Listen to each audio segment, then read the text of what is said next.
Oh, here we go again. White Rabbit, the Rabbit Rabbi. We're going to take a look at disaster. Do you know how you say disaster? It's called aching. Yeah, that's when you're just aching for trouble and you make a heap of ruins.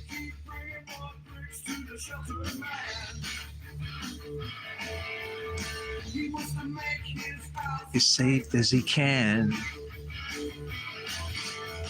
He didn't build it with that basement atomics. Who's gonna need that stuff when the big one hits?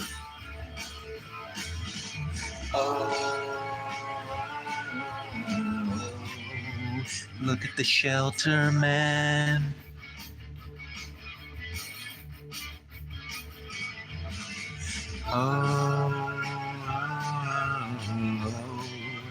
Look at the shelter man.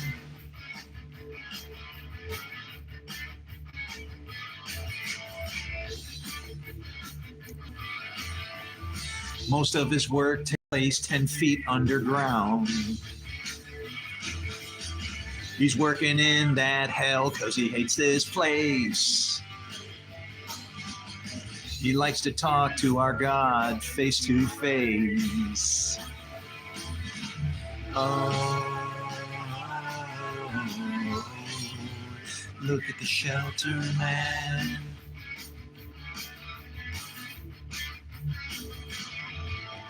Oh, look at the shelter man. He's going bye-bye. Yeah. We're gonna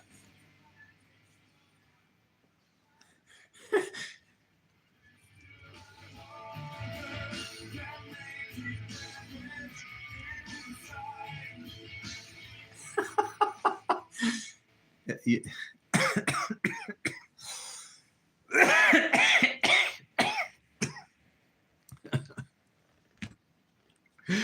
The shelter man takes no one for a ride. But can he keep his? But I wonder, can they keep their heads inside? Yeah, I see that going out my glasses. It's kind of like I have these weird eyes, man. It's like he's something doesn't look right, man. Okay, enough of that. Joshua. How you doing? I'm Chris Musanté. My given name is White Rabbit, the Rabbit Rabbi. I'm a lawyer. I'm a judge. I'm a man of God. And I'm here to tell you we're in a lot of trouble.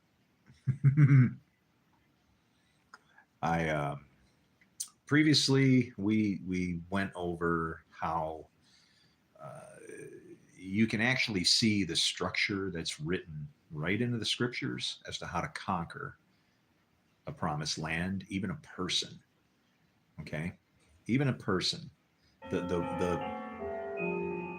art of war is demonstrated in the scriptures. The spiritual art of war. Okay, but you have to pay attention to the names. All right, when it seems to say something random somewhere where it says, and whatever you called it, that's what it was. That wasn't just like an aside. That was a statement of faith and belief. Whatever you call it, that must be what you believe it is. So that's what it is, and then it grows and goes from there. But previously we saw the construct of how to conquer a promised land, right? And you can see it through the names that are written. You can see it through the names that show up. So what's the very first name that they have to take care of as they go to conquer the promised land? Well, most people would say, oh, well, that was Jericho. No, you have to do cleanup first. Remember, when Jesus said that everything is accounted for, that you're to love your enemy as yourself more than your own soul if you follow the teachings of the Essenes. That's what they said. That's what the Essenes said. That was saying number 119 in the community rule. You are to love your neighbor more than your own soul. And I don't think the point was, is, people hear that and they're like, whoa, wait a minute. And it's like, well, I just have to ask you then, are you really committed to your work? If you are, you wouldn't have any problem with loving your neighbor more than your own soul, because you would know that your neighbor represents a temple of God. You know, some dirt bag with a Holy Spirit inside of him, maybe. I don't know. It's still in there. And so you have to be careful at how it goes, right? Especially if that person's screaming, I come in the name of the Lord. Oh, then all the bets are off. You have to tread carefully, because you don't know what's going on. Could be something disastrous getting ready to be planned. But as they start to get ready to take over the promised land, what was the very first place that they conquered? The descender. They had to go through the Jordan. Okay. Jordan means descender. And who is the descender? Who descended from heaven, right? The Son of Man, the bad guy. And we're going to redeem him now, right? He learned obedience through suffering. Just remember that part. As we head into the promised land, the first thing we see is Jericho. And that means its moon. Its moon represents the lesser light. So if you can take the woman out of the way, you're either everything's gonna be great, or it's gonna be bad. So that's what I've noticed in my instance. My battle here has been, every time I think I can get something accomplished or do something, a woman gets involved, and then things go south. And yeah, to people that want to go all Christian and everything, I'll just say this: the enemy shows up and robs me of my sheep every time. And what happened the first time? Well, I guess I brought the thief right into my own home, because I took him in off the streets. I didn't want him to suffer. I didn't want him to go through bad life. What happened? He ran off with my sheep. What happened with the second one? Same thing. Now, the third one is really bad, because who ran off with my sheep now? Damn, Simon Peter, of all people.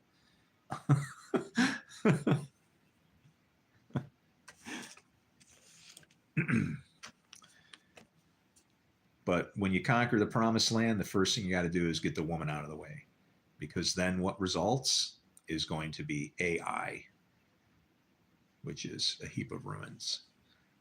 And so, but you build from there. That's, if I had to lay it out, even in the beginning in Genesis, it works that way. In the beginning, God created the heavens and the earth. Well, you know what? That they didn't have periods and things like that in there. We put that stuff in there. Just a string of words, and there just happens to be a conjunction in there that says, now the earth is destroyed. Tohu vabohu, right? And Isaiah got into it with people. He even, some of his prophecies even try to clarify that look, even though our Lord has to break the thing up every once in a while, if that's necessary, he does it with a purpose and with intention. He didn't do it to be mean to us and to destroy us continually and over. He's trying to show us how to, do our little piece and not interfere with everything else, touching and messing with it. It really comes down to faith. Do you really trust in what this book says? If you don't, It becomes well, everything from you know, myths and legends to some type of man-made control, all the way to the sword that's going to destroy the earth. And I can prove that over and over, unfortunately. Hmm. Anyway, let's get into Joshua here.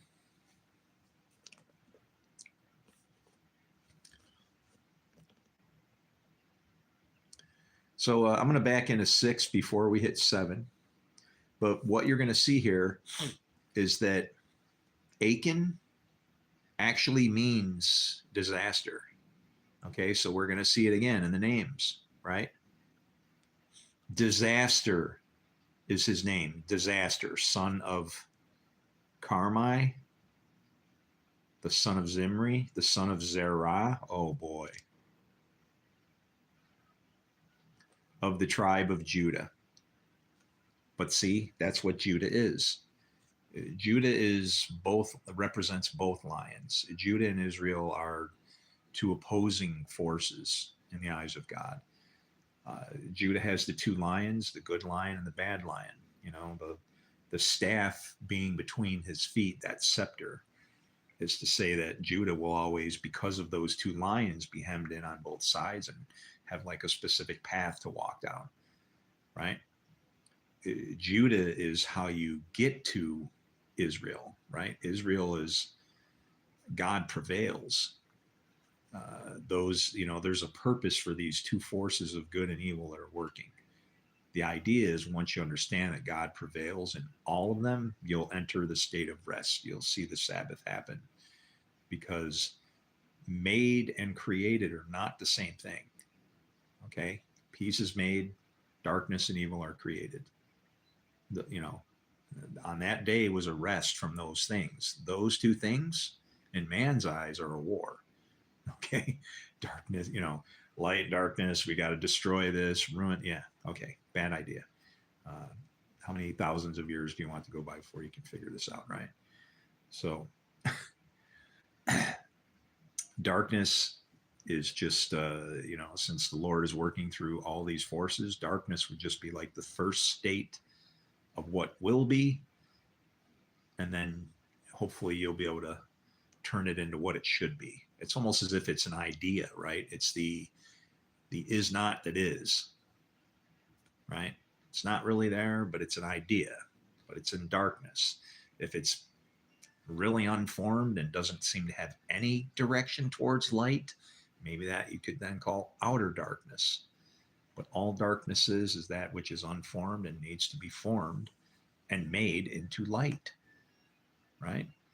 And so then what is light? It becomes knowledge. Light appeared in long before any luminaries were created, right? Like 3.5 days automatically.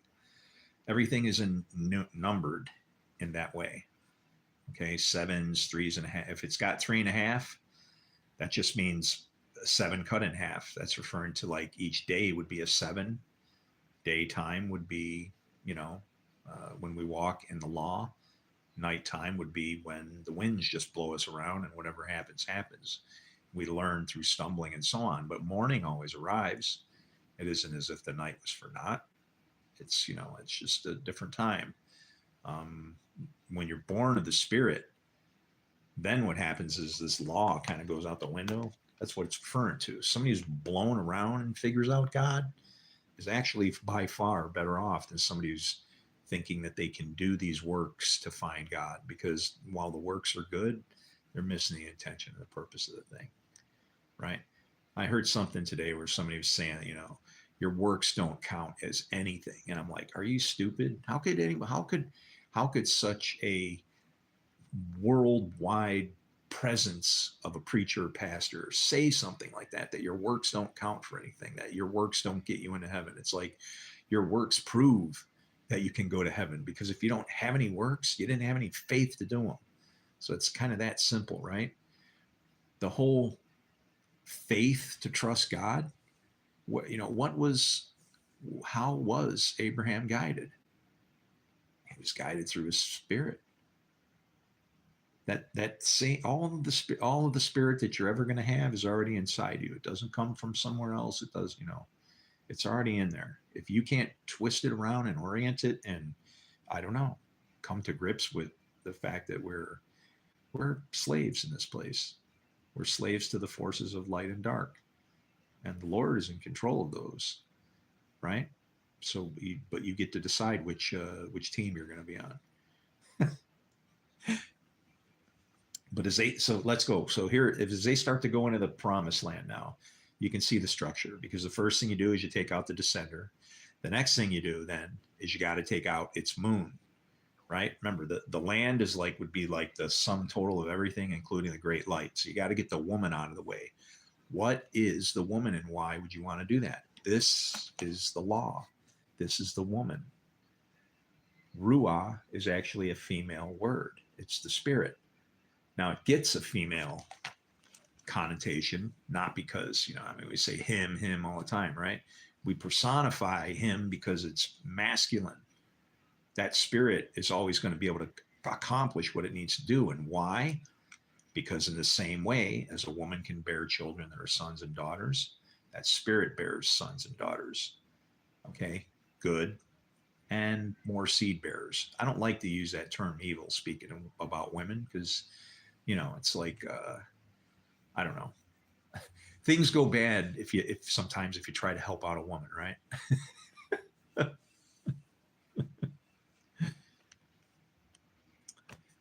So let's start on this. So here they go now. Take out the law and the woman, and then the rest will result in chaos. So what we're going to talk about here today is what was the point when, what did it mean, because you took the devoted things? Why were they the specific things that he took? Those aren't just random things. Yeah, I saw a set of, what kind of boots were those? Somebody threw a very nice pair of boots in the garbage yesterday. I saw them.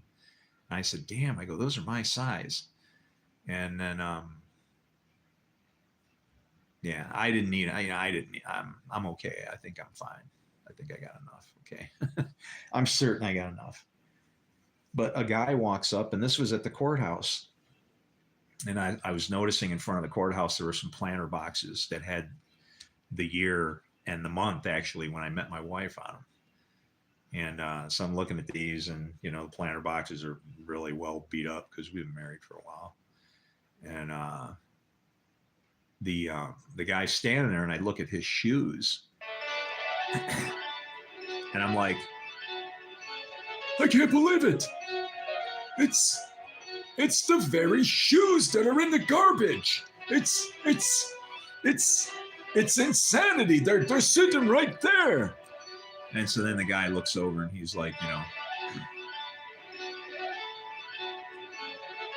he's standing on the beach. Bombs are coming in, as we're standing next to a trash can. He's looking at a pair of Wolverine boots that mysteriously are almost the same as his. I mean, I was looking down at these planter boxes, and that's why I saw his feet, and his feet were the feet that I saw in the garbage can a minute ago. Which was interesting, that he was standing on the steps of the courthouse. The very courthouse where I had to go to stand trial for being falsely accused.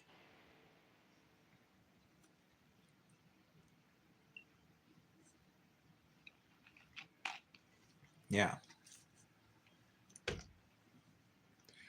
I could use some of those dollars right now that I had to waste. Why? Because I had to pay some lawyer to come and speak for me. Man, I'm not into that. I'm okay with speaking for myself. If my own words are going to get me thrown in jail, well, then I don't know. This book is, you might as well light them all on fire and forget about it. You ain't going to understand anything I'm saying or about me. You don't even know me at all.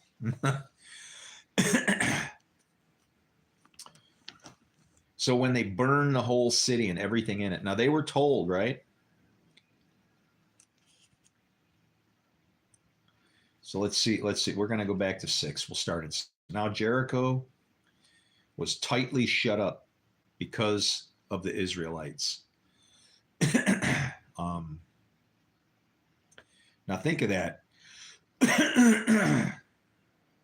Jericho means its moon. Who are the Israelites? The Israelites are the ones who very closely follow God so that God can prevail. That's what Israel means. God prevails, right? They wrestle with God, but then what happens? They wind up glorifying God because they're willing to put up with the struggle, I guess, the birth, the birth pangs, if you want to call it that, right? So Jericho, the moon, now the moon is the woman or the law. That's where everything comes from, right? Now, if the Israelites are true Israelites and they're doing everything that God wants, what that means then is that woman, the moon, is then in control of use even, okay? Because that was the point of going into the promised land. When they took Jericho, it would be like taking the moon away from somebody. They basically claimed it as their own. They took that moon, that city of rule, and it's the reason why they went around it 7 times.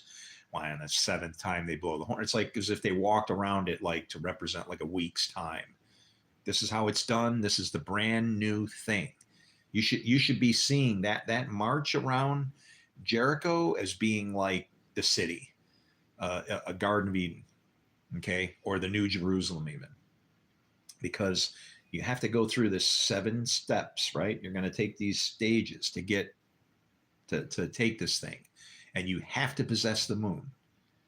You have to possess a moon because it's not good for man to be alone. Okay. Yeah. So the first thing, obviously, they cross the descender, so that represents evil. So evil is done, and we're going like from good to take it out and start over. We're hitting it's almost like an end time here. When we cross that river, it's like the beginning of the next thing. That's why actually Jacob gets renamed to Israel when he crosses that river at that point. Was that river Shinar? Any chance? What river was that? Did he cross? Did he cross the Jordan again when he met his brother Esau? And where was that? See, I'm starting to remember the numbers because I can associate the numbers to the things that happened. I think that's in Genesis 33 because you have a good brother and a bad brother meeting, the Trinity, but 2 different ones. So I think it's Genesis 33 is where he runs into his brother, if I'm not mistaken. Let's see.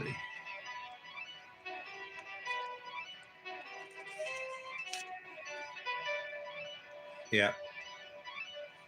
So it's like by the numbers that are even the way they numbered this book, it's broken up so you can understand it. But if I don't know, consider it like secret knowledge or whatever you want to call it. The structure's there. You can see it. How they did it when they broke this thing even into words and phrases, whatever. You can tell when you go to John 6:66 and it says, and from this time none of his disciples followed him no more. It's like it's got that creepy 666 thing going on in there, and none of his disciples follow Jesus anymore. It's like if that ain't as antichrist as it gets, So either you're following or not. It's all for or against. That's how Jesus taught. Jesus was able to cut the baby in half. You want to know what Jesus could do? Humpty Dumpty would be able to be put back together again, because all the king's horses, the 4 horses, and all the king's men, the many or the Son of Man, they'd be able to put that seed, that egg, back together again. So then the Lord said to Joshua, okay, so now Jericho was tightly shut up because of the Israelites. No one went out and no one came in. Remember, again, this is referring to their control of like the law, but it's demonstrating and saying it from a different perspective, right? What does God say? Bind the laws on your forehead and on, on your hearts and all that, right? Keep them and what does he say? I will be with you when you go in and when you go out. So them taking this moon is basically saying that they've stopped the processes of whatever this land is, and now they're going to start to rebuild it. And so look at how the promised land starts: the descender, darkness, evil, and then you're still in night. Now you take out the moon, right? Okay. What does Ai represent? Ai represents the line of enmity. Why good and evil fight. Okay. That's what Ai represents. And so when they go through there, they can't take any of the quote unquote devoted things, because at the end of time, when Jesus says, I'm making all things new, all things is a lot of stuff. Okay. I form light, I create darkness. I make peace, I create evil. I, the Lord, do all these things. So anytime you see all, where Paul says, I became all things to all men, that's what he's saying. He's trying to teach from a perspective of such humility that he doesn't even count. I'm a nobody. All right? All things.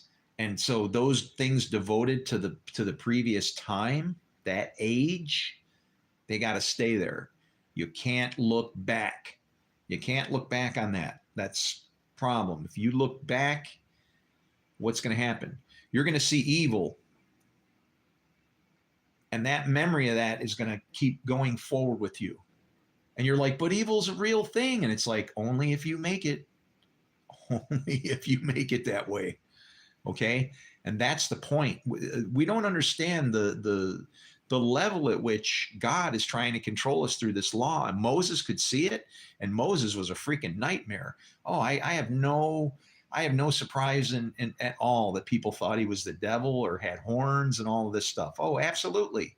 He would have had to, because if he saw God face to face, there's only one person that talks to him face to face that is down here. Okay. And he shows up in his meetings, right? With all his people and what have you, right? I know he does. He loves us all. But you got to remember, Jesus was the word manifested as flesh.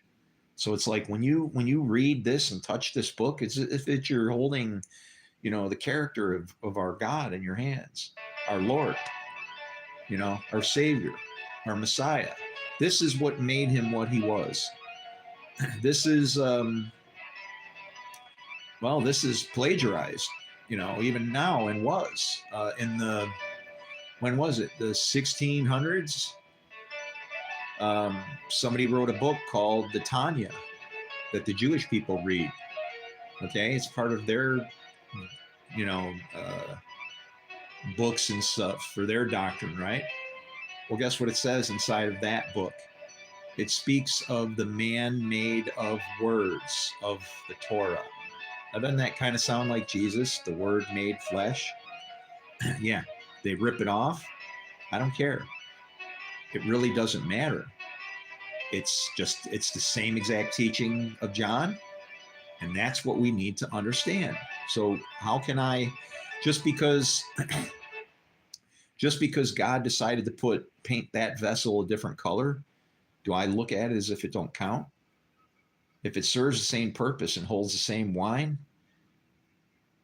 provides the same blessings by drinking it, or disasters, if you want that cup, well, who am I to say, right? It's that simple. I hear a clock striking.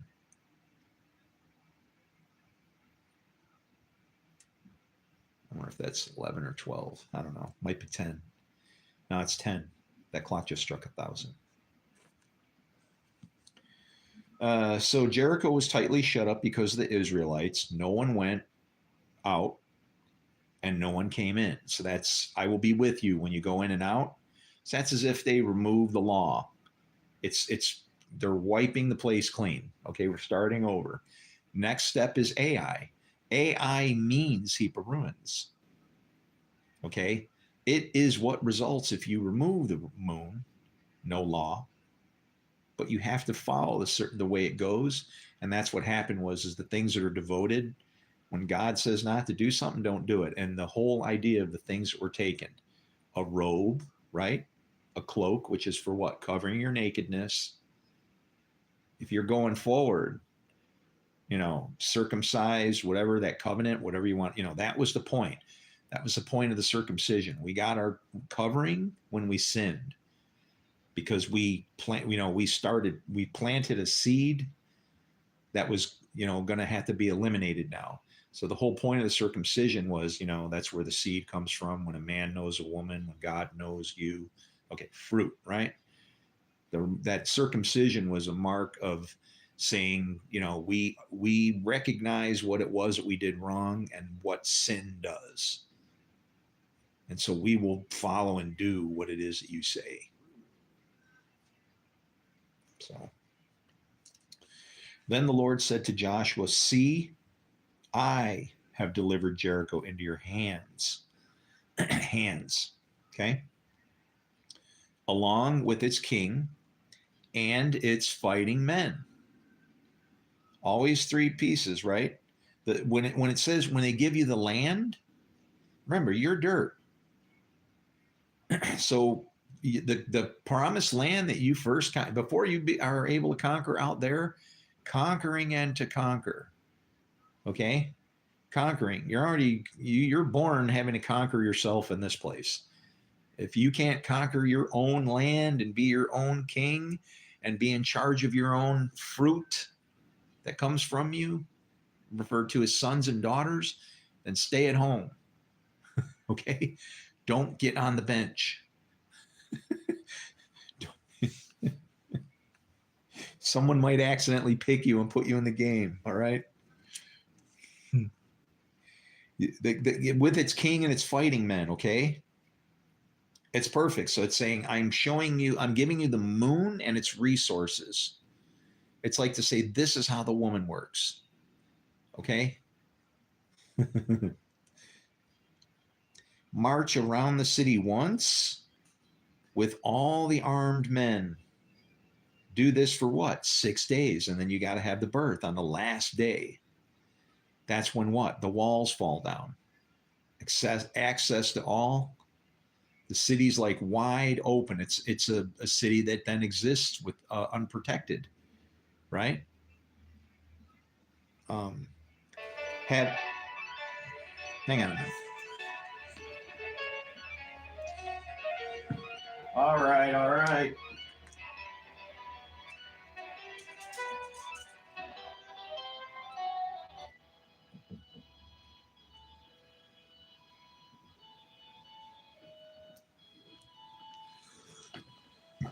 Is Duval still kicking? He was like, oh, whoa, wait, hey. No. Get back up there.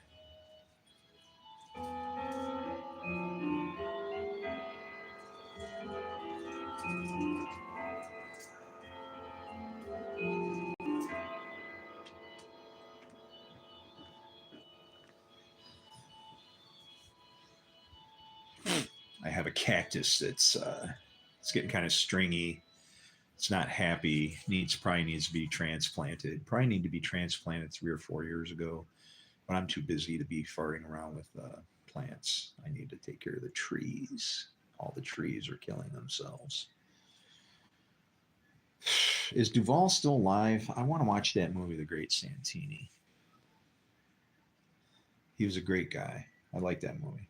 But anyway, for 6 days, right? Have 7 priests carry trumpets of ram's horns in front of the ark. 7s, right? 7s all the way around. March around the city 7 times with the priest blowing the trumpets. Okay? And that is just like to announce, like, I don't know, man. It's like we're in a constant battle. You know, our battle doesn't end every time you have opportunity to make a decision. If you made the right one and you did the right thing, yay for the team. You just got one right for us, right?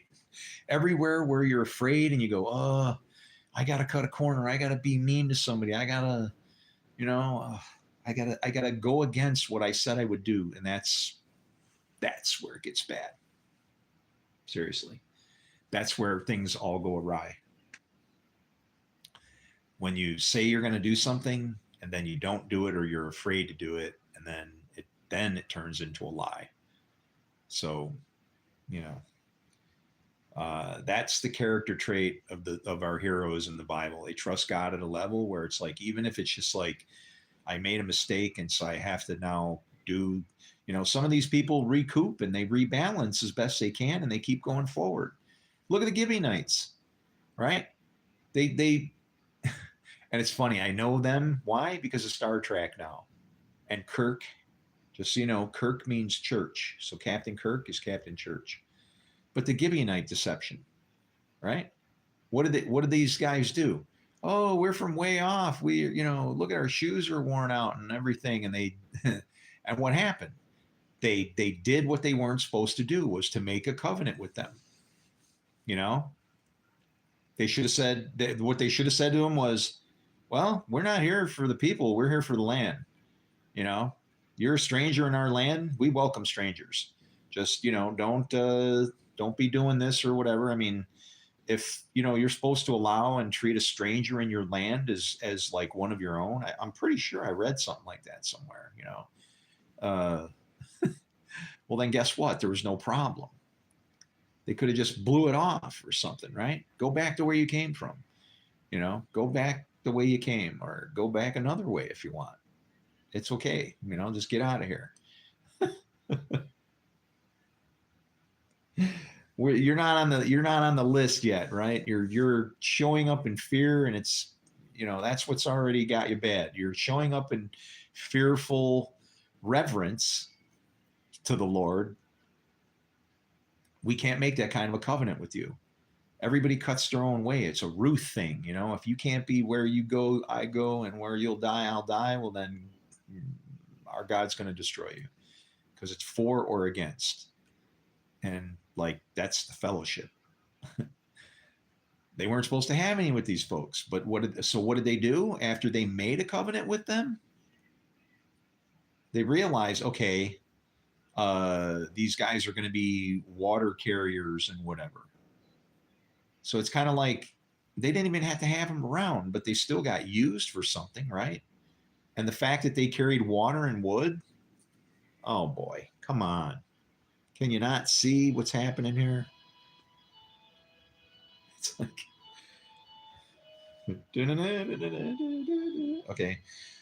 I have delivered Jericho, its moon. That's what Jericho means. I have delivered its moon into your hands, along with its king and its fighting men. March around the city once with all the armed men. Do this for 6 days.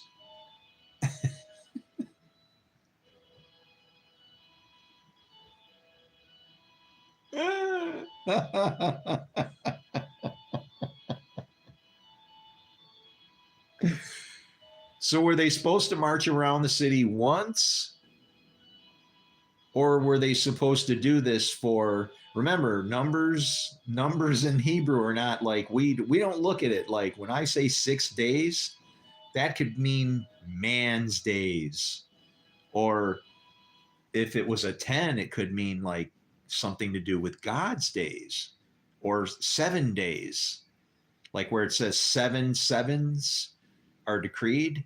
That could be referring to 7, like sealing 2 7 time periods, because the covenants of day and night count as 7, together as a completeness, but you can cut them in half, and then you wind up with 3.5 of darkness and 3.5 of light. Darkness and light are at war with each other, right? How do you stop that? You're going to have a sacrifice, a stop of sacrifice in the middle. What does that sound like? Yeah. Didn't Jesus do that? Yeah.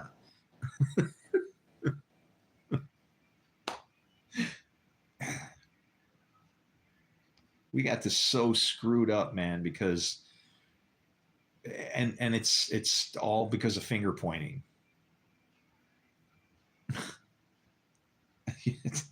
I don't know what the hell to do, man. I don't know what to do here except I see it as plain as day, and it's like, oh my god, I can't believe this. What does this make me? Somebody special because I figured out a puzzle that's been destroying the world for 4,000 years?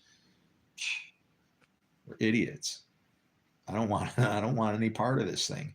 Have seven priests carry trumpets of ram's horns in front of the ark. Okay, ram was a sacrifice, remember. On the seventh day, march around the city 7 times. Okay, with the priests blowing the trumpets. When you hear them sound a long blast on the trumpets, have all the people give a loud shout. Then the wall of the city will collapse and the people will go up, every man straight in. This doesn't, and people read that and it sounds like nothing else anywhere. This is in Revelation. The shout was behind them. With a shout, his archangel will come with a loud shout. Then the wall of the city will collapse. What city? Jerusalem? Can you then access it? And the people will go up, every man straight in. That's like everybody heading into Jerusalem. It's the same structure, right? Just happening in a different place. And that's what this book is. The whole thing. Joshua, son of Nun. A lot of people don't realize it, but Joshua's Catholic. Yeah, he was an illegitimate child of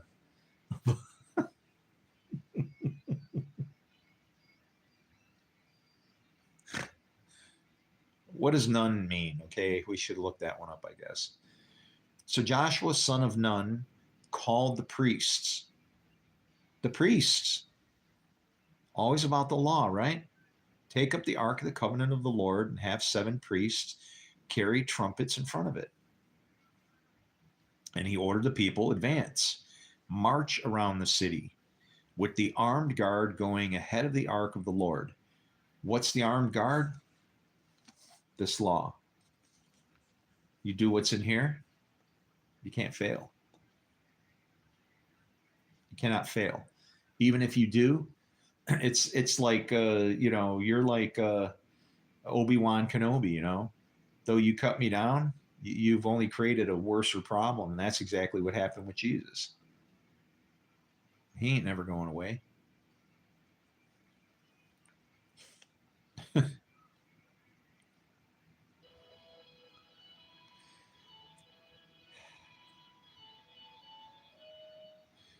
The armed, when Joshua had spoken to the people, the 7 priests carrying the 7 trumpets before the Lord went forward. Now, when Joshua had spoken to the people,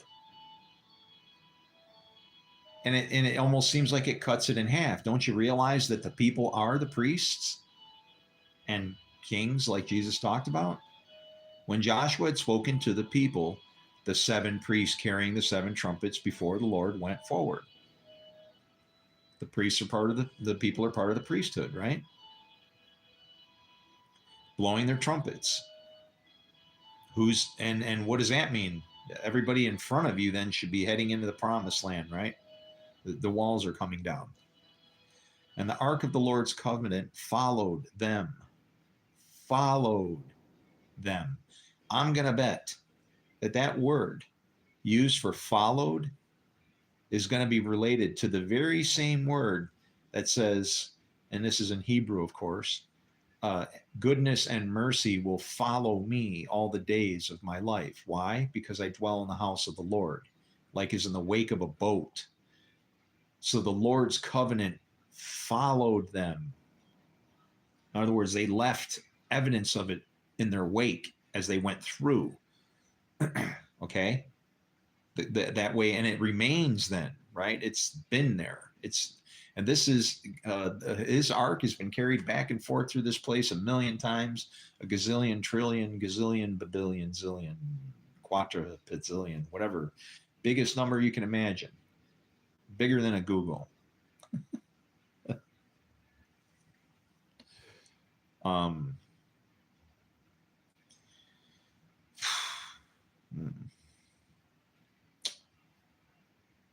the armed guard, I'm sorry, when Joshua had spoken to the people, the 7 priests carrying the 7 trumpets before the Lord went forward, blowing their trumpets, and the ark of the Lord's covenant followed them. The armed guard marched ahead of the priests who blew the trumpets, armed. Okay. We're like, look at all the weapons they got.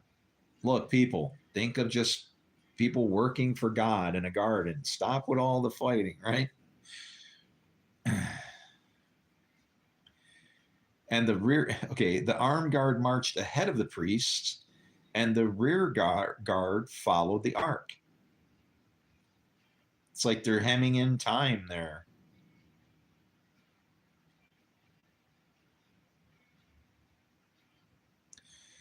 All this time, the trumpets were sounding. But Joshua had commanded the people, do not give a war cry, do not raise your voices. Your voices versus the Lord's, right? And by the way, Galilee means circle, and sometimes it's associated with a community or a community of people. So when they were circling the city, okay, do not give a war cry, do not raise your voices, do not say a word until the day I tell you to shout. Then shout. And it's like,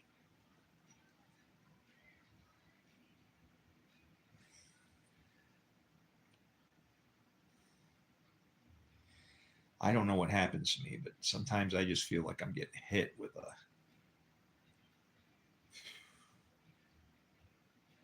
It's like I get, it's like something just gets sucked out of me. Like I'm sitting here talking, and all of a sudden it's like, it's like, that's what it feels like. It feels like a freaking generator shutting down. And that's why you see me go, oh, so.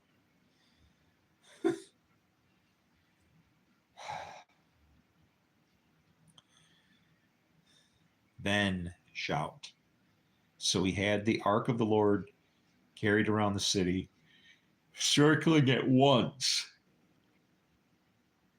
Then the people came and returned to the camp and spent the night there. Joshua got up early the next morning, and the priests took up the ark of the Lord. The 7 priests carrying the 7 trumpets went forward, marching before the ark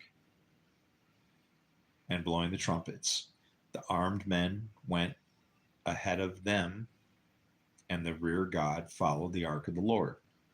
Same, nobody switched, right? Be careful, because there could be something in there where they move something. Remember, that pillar of fire did move. That cloud they were following did move from in front of them to behind them. There's a reason for that. And what you should notice is that even though it was a pillar, like a post, people standing on one side were in darkness and turmoil. The people on the other side were who? Israelites. God prevails, right?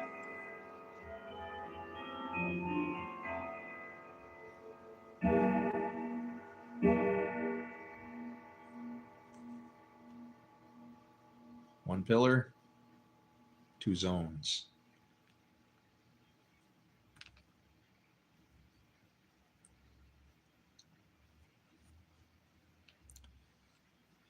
So it looks like they did everything exactly the same.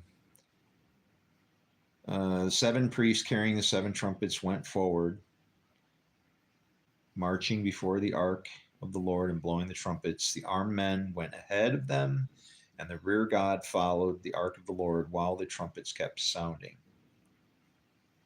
while the trumpets kept sounding. All this time the trumpets were sounding. Okay.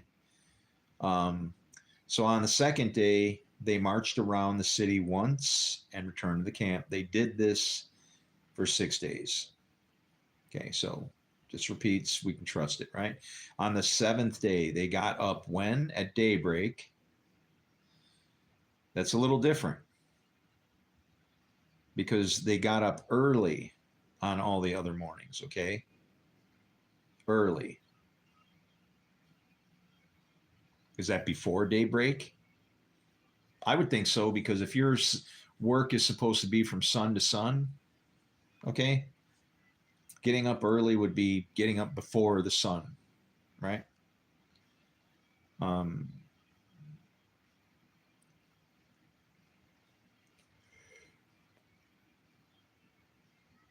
so on the seventh day, they got up at daybreak and marched around the city 7 times in the same manner, except that on that day, they circled the city 7 times. See, and that's like 7 times 7.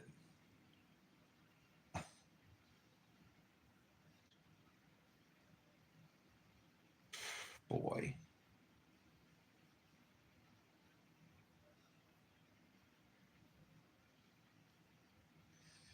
The seventh time around, when the priest sounded the trumpet blast,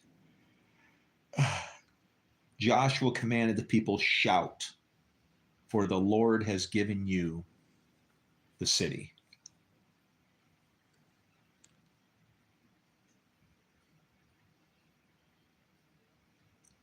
So, have you conquered Jericho yet? Have you taken hold and in charge of those forces of the moon? I have. And that's why I've been shouting for the past 5 years.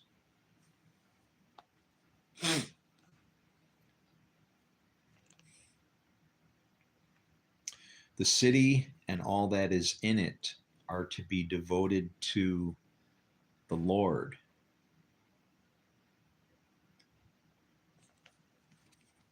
Remember, this is the city.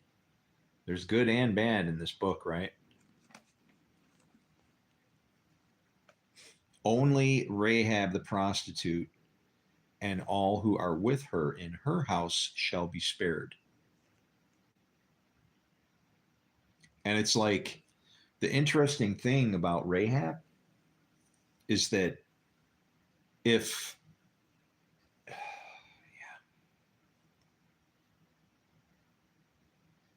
it sounds so bad and it's just so perfect to have, a Gomer being the, like the point of the thing, right? That I will, even your, though your sins are like scarlet, which typically was a mark of like a sexual impurity or even blood, right? That red color. Um, your sins being as white as snow doesn't mean I'm going to forgive them and throw them away and they don't count. It's even better than that. It's like he's saying, I'm going to take your sins and that bad thing that you did, I'm going to justify it, for sanctification, whatever purposes it was for, it is going to have a purpose. And then what happens is at that point, you should then start to become free of the mistakes that you may have made. Now going forward, it makes you more accountable, unless, of course, you do as Paul said. Someone who's born of the Spirit and then they start to turn the other way and that kind of thing doesn't turn out well, right? Hang on a minute.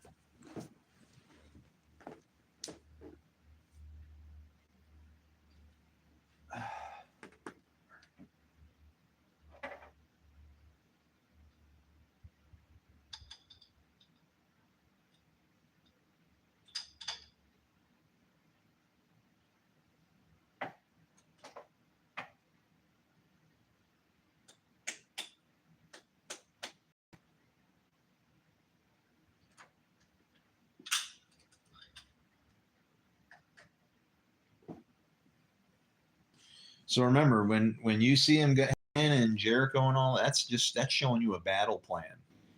That's what you're watching unfold here when this happens. Okay. Um, so then when they surrounded it, shout, for the Lord has given you the city. And that's just saying, once you've done those 7 laps around the thing, it's kind of like breaking the seals almost, right? When you have a covenant with the moon, that's the important thing. It's even why uh, the Abrahamic religion and is so wrapped up around the moon, right? People don't realize that. Do you realize that the moon follows the same blood cycle as a woman? Okay, the woman's cycle follows the cycle of the moon. Isn't that peculiar? And we talk about the woman. It's all in the religion and everything. So it's trying to refer to, you know, personifying the forces of good and evil is a dangerous thing because they don't have a physical form until you plug them into somebody. Welcome to the spirit. Shout, for the Lord is giving you the city. The city and all that is in it are to be devoted to the Lord. And that's fine. Everything. He even reaps where he hasn't sown, right? So that bad seed, he'll reap that too. Only Rahab the prostitute and all who are with her in her house shall be spared, because she hid the spies we sent. And so that means what? She basically defected. That would be, even though she would be a woman, that would be exactly what Jesus was talking about. I came to start a war between a father and a son. He wasn't trying to be a home wrecker. Okay. He was referring to the idea of stealing people from the father of lies, starting a war between that father and that son, that you could then claim that son. All right. Um, and that is even why he said, and on that premise was how he was going to build his church. And even so, the gates of hell would not prevail against it, even though that's where he's calling all his people from, right? Sinners, right?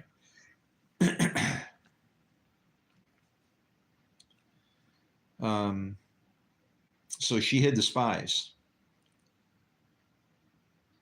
obviously. But keep away. Now, and it's funny because the spies would be like spirits. They're not of that land, but they're still in there doing their work. Okay? So the fact that they sent 12 and only 2 actually wanted to do it, I don't know. The 2, there's something about those 2 names between Joshua and Caleb. Okay? Caleb has a context to it. There's a reason why those 2 came back out of all the spies, right? But the fact that 12 went, you're always going to send 12 because there's 12 pillars because the pillars are for day, right? The nighttime pillars, there's only 2 of them. That's how Samson, being someone blind in the temple, in the body, only had 2 pillars to knock down to take down 3,000. 3 times 1,000.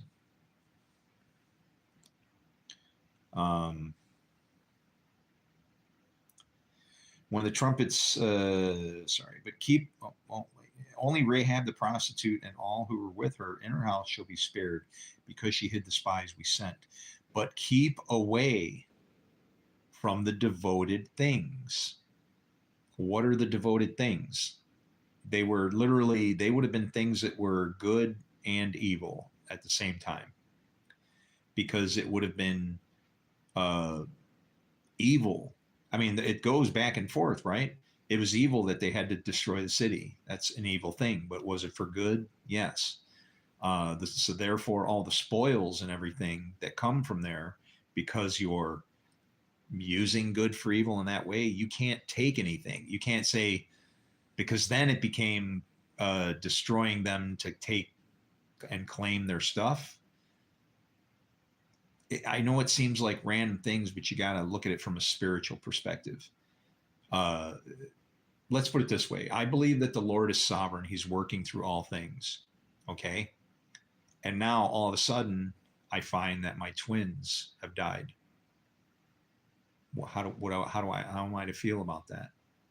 Do I blame God? Do I yell at God for taking my twins? Am I angry with him? I have to look at it as some form of providence, and even for a good reason that he did that. He controls life and death. I have to go, okay, I have to really remove the idea that this place means that much to me, that having them here is any importance. I would much rather have them there and safe and in this place for potentially what it is that we're about to have face here, right? Um, yeah, when you can remove yourself in that way, then you can actually be of a service to the Lord, because you have to look at you can't complain about anything. Uh, so as to say he's doing evil. The only thing I can complain about is time. That's the only thing that I have the rights to complain about, is time itself. When, Lord, when you do everything, you do absolutely everything and are sovereignly in control. So that's my only thing that I have to ask then, is when. And then when becomes my fault, because the man Jesus said anytime will do. Anytime. So then who controls anytime? We do.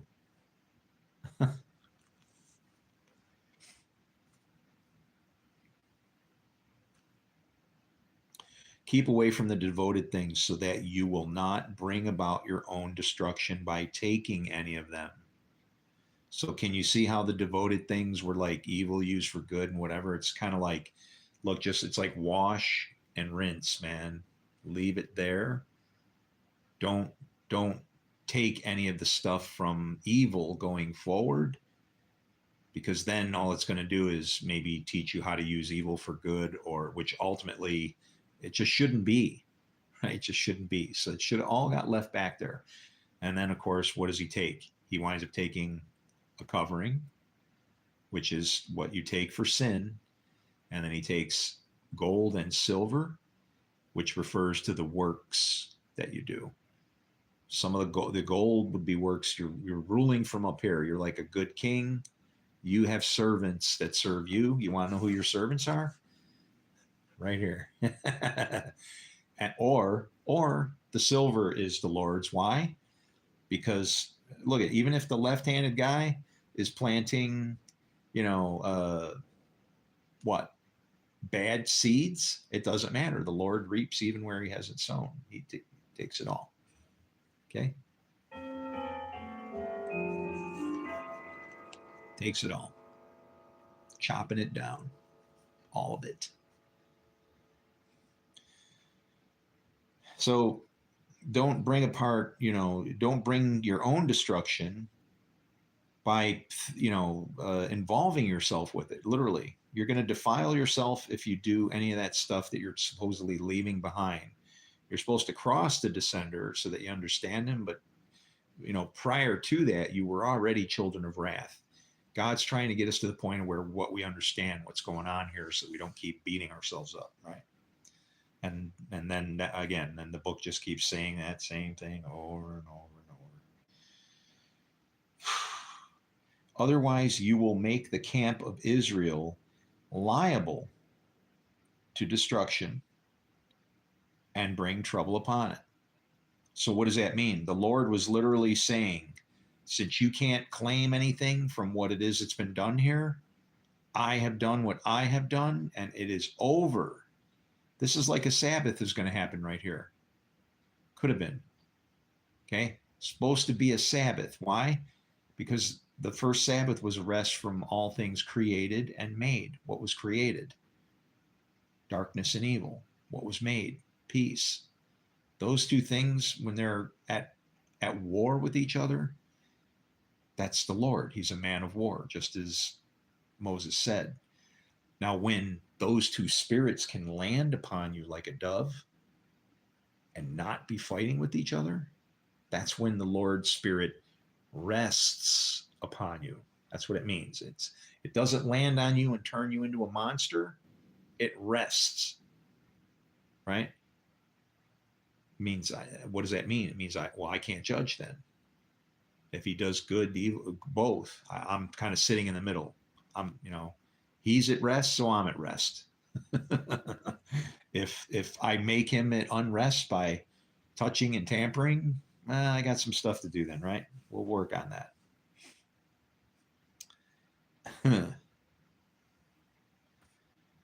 um,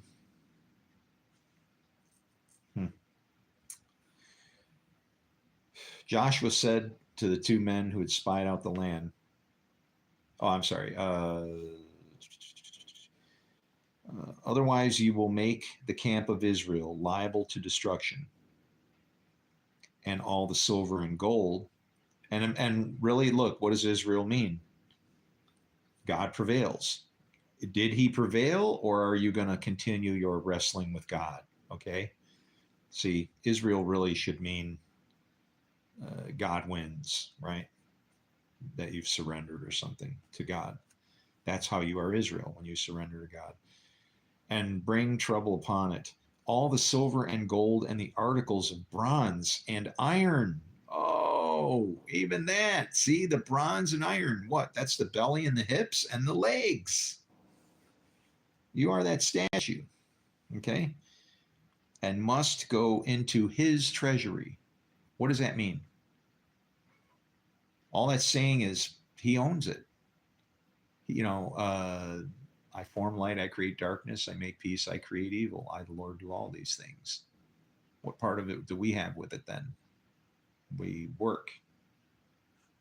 We're either willing and faithful, or we're disobedient and rebellious and suffering. Therefore, because remember, struggles with God is suffers with God. Okay? But keep away from the devoted things, so that you will not bring about your own destruction by taking any of them. In other words, this taking any of these devoted things would be like you wanting to have a law instead of letting the Spirit run you. Because you've got what? All of the things of the statue, all the components of the statue. Wouldn't you just want to be the head of gold and be done with it, you know?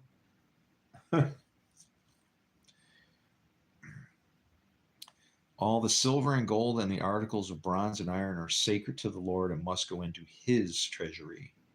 Now, you can do works for him in those ways, but you must do it as for the Lord.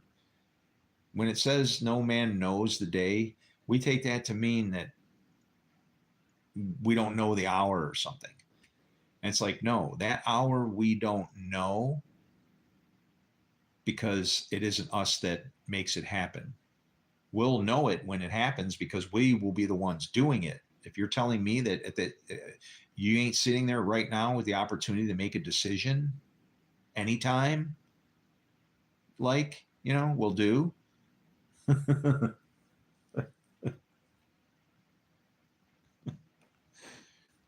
So it's like all of the works account towards him. So when it says man won't know the time, it doesn't mean that we won't know it, like understand it, brain know it.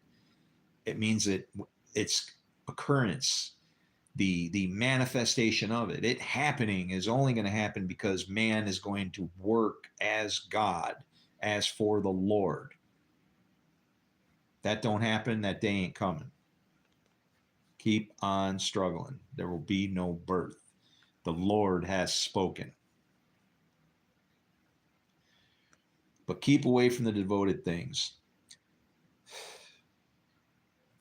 When the trumpet sounded, the people shouted. And at the sound of the trumpet, when the people gave a loud shout. This is all dependent upon each other. When the trumpet sounded, the people shouted. And at the sound of the trumpet, when the people gave a loud shout, the wall collapsed. So every man charged straight in.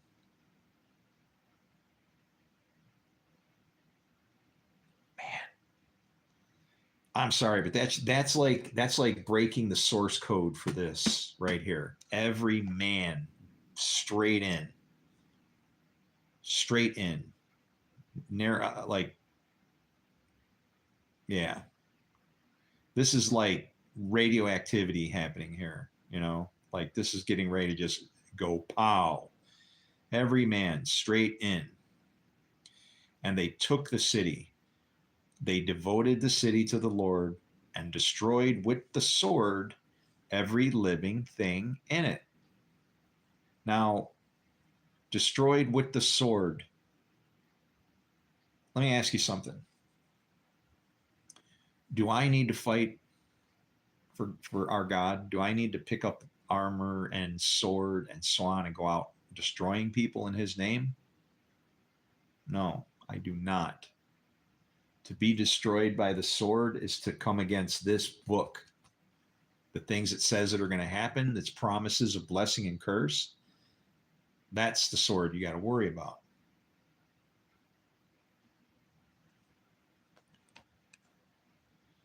Every living thing in it. Okay? Men, and that's like to say you can destroy this as well. Okay? That's what happens if you start taking the devoted things, right? It would be like me saying I need to do something for the Lord, which is I do. I hate when that happens. How do you stand, like on two sides of the same coin, you know?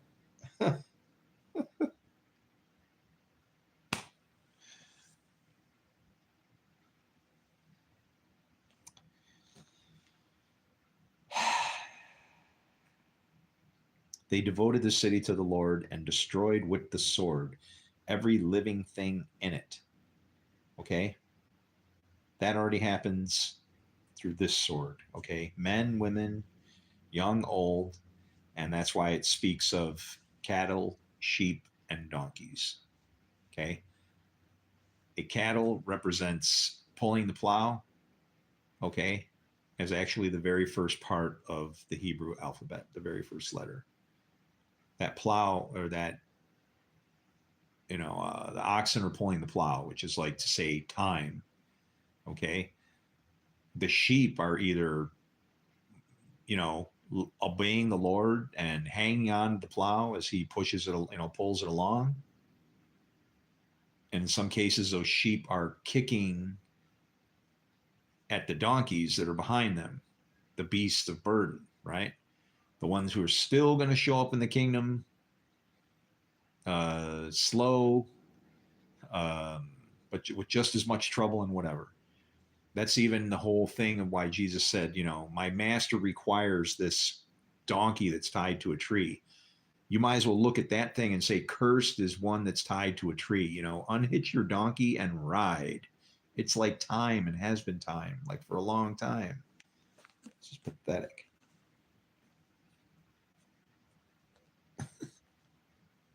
It's so frustrating. It's like, how in the hell can nobody have seen this? I should have been born into heaven. I should have shown up in heaven. I should have been popped out of my mother's womb and been like, I don't know what that would look like.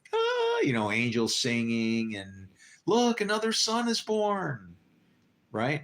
That's what it should have been like by now. And it's not. But you're supposed to wait on the Lord. The Lord is inside of all of us, and we're still waiting. He's like, go look in a mirror already. Joshua said to the two men who had spied out the land, go into the prostitute's house and bring her out and all who belong to her, in accordance with your oath to her.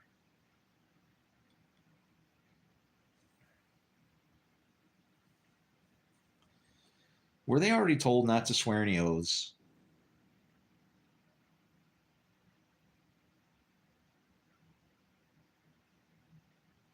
Do you realize that if they swore an oath to her, that they're responsible for making that opportunity for Jesus to be in the bloodline through Rahab? And then that would be why Deuteronomy 23:4 had to be amended.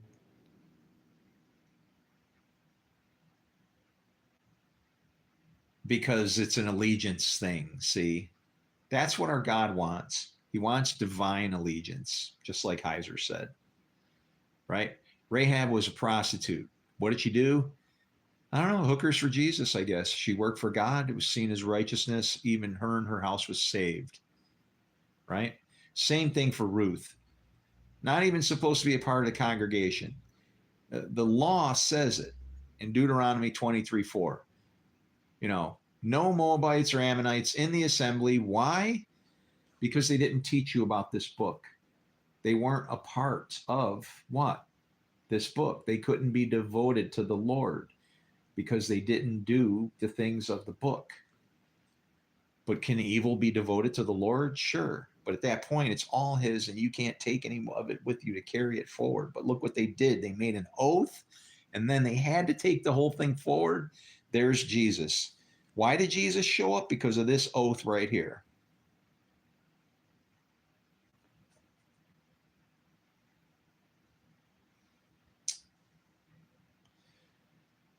So the young men who had done the spying went in and brought out Rahab, her father and mother and brothers, and all who belonged to her.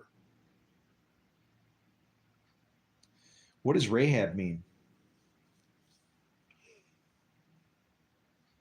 It's Ra-ab. It's evil father, but it's half father because it's Ab, not Abba. This is like grabbing half the good half of evil. Yep. So evil did its work right here. And that's her name. Okay? That's her name. Her name was given to her before she did that. Okay? Achan. Okay? Who caused the wreckage of Achan and him, what he did, that was supposed to be our promised land, don't forget. And that's every little trouble bump that we ran through, point a finger at somebody. But you can realize that the Lord is still working. Achan's name means disaster. His name means disaster. He was like born for that purpose, for that thing to happen, given his name. My name, Christopher, means Christ bearer. My last name is African. I don't know what to think about it because it's got Moses and Mountain of Fire in it, combined together in opposing bookends. I have a hidden middle name that means atonement that my mom gave me secretly.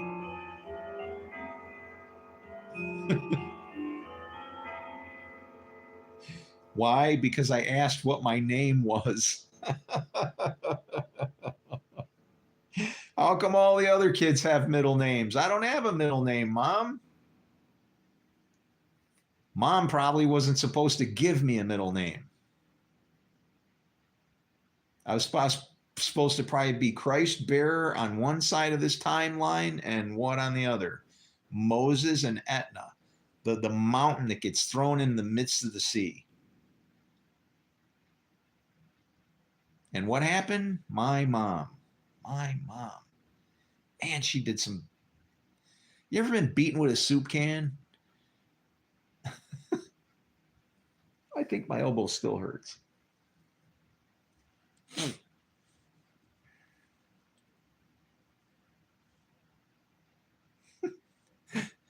Ever seen Blade Runner? My mother. I'll tell you about my mother. He shoots the guy. It's like, whoa. Don't ask about Leon's mother. What's it like having an itch that you can't scratch? Whew. Yeah. Somebody's got a question, I think. You got questions? I got answers. What is the question?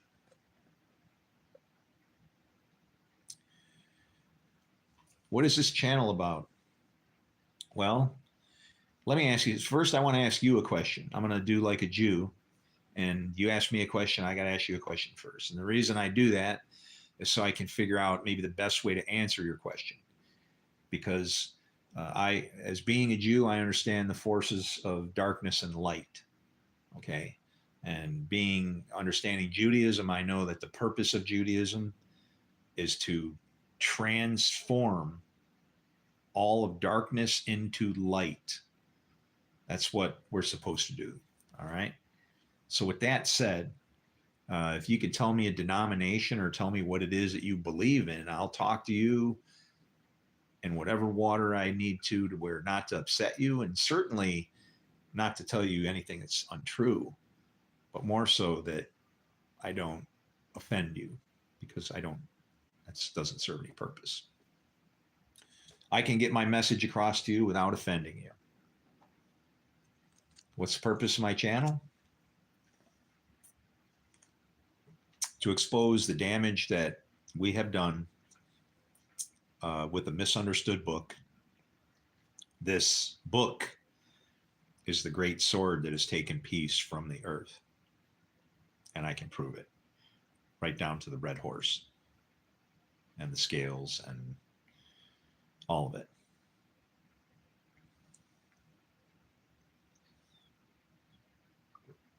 The purpose of this channel is to make sure that I don't have blood on my head. I don't have any on my hands. And that I won't.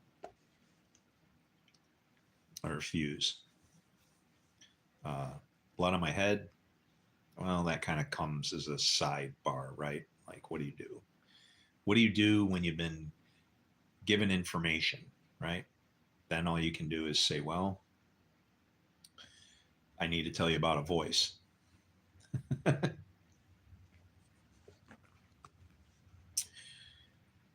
Joshua said to the two men who had spied out the land, go into the prostitute's house and bring her out and all who belong to her in accordance with your oath. So the young men who had done the spying went in and brought out Rahab. Now remember,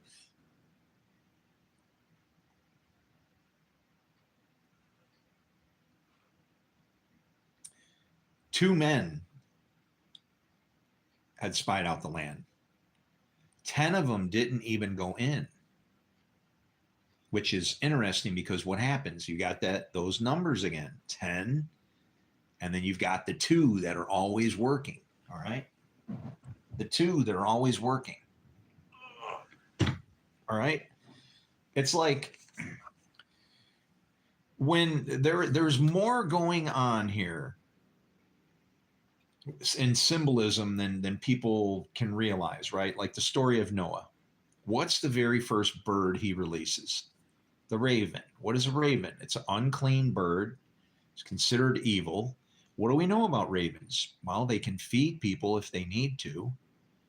What did the raven do? It went back and forth, back. Okay, who's that? Evil, darkness, raven, Satan. Well, then how does this feed Elijah? It means he's absorbing, he's getting food even from the bad things that are going around him. He's doing like Moses' snake, eating a snake. Like to say, I'm gonna consume evil and it's gonna become something, right?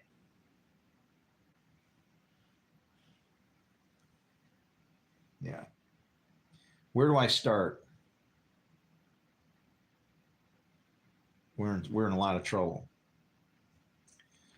But since two men went, okay, good and evil always working. So Noah lets the raven go. It goes back. Then what does he do?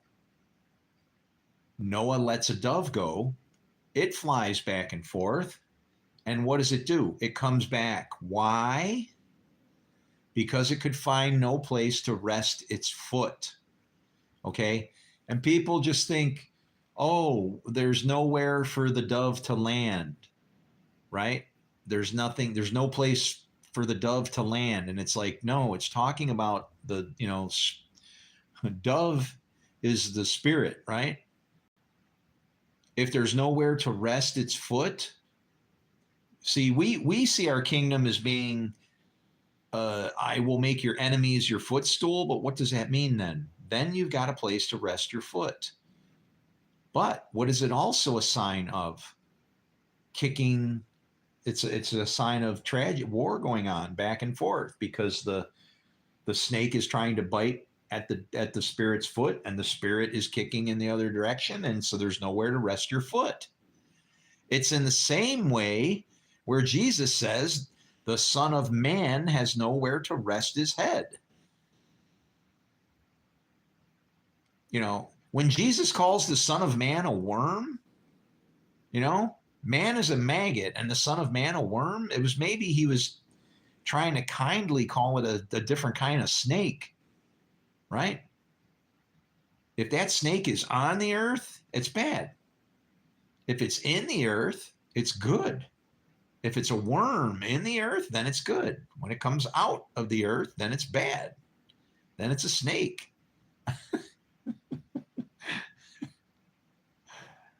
uh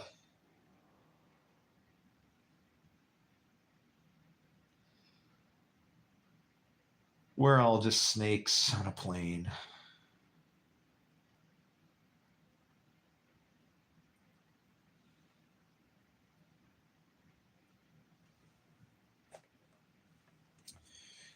So the two spies go, right? Good and evil are working. When the dove comes back with the olive branch in its mouth, that's the sign of Israel. That's the sign that of of the olive trees. And remember, there's two olive trees.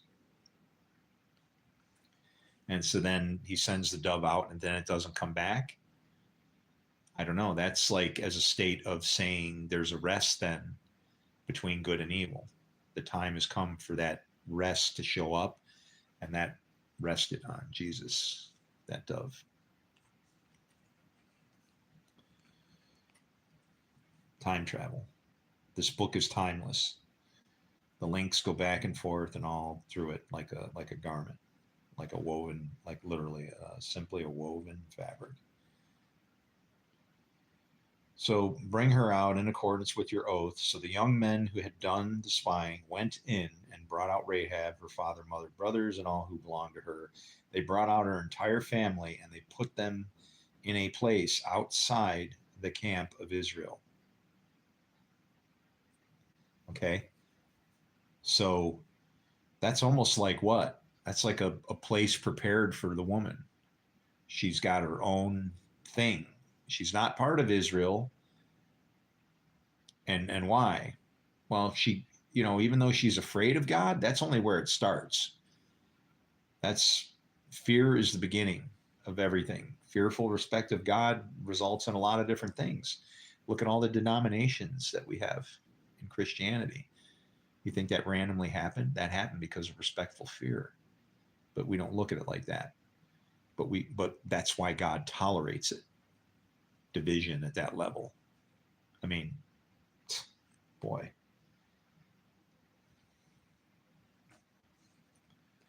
In the irony, Enoch looked at our situation and he could see that there was no division. And it's like, but once there's so much division, then it becomes like anti-division, right? You only divide once. Anything else is crumbled, rumbled, destroyed, crumbled to dust, right? If you can cut it in half twice, that's good. You can only cut it in half 3 times. After that, you've defined good and evil.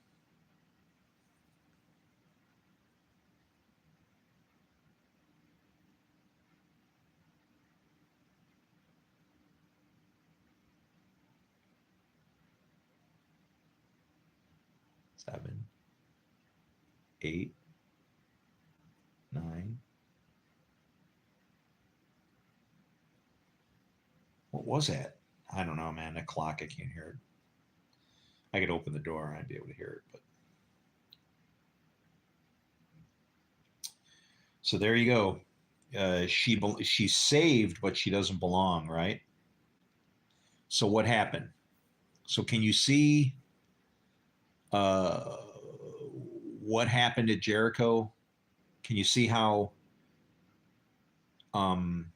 Now, they were told not to take it. Were they told not to take anything from there? Give the Lord cap.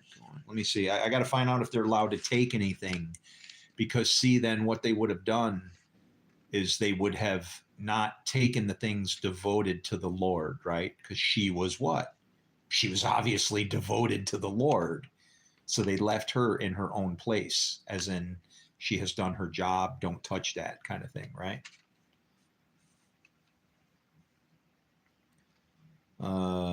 Gilgal.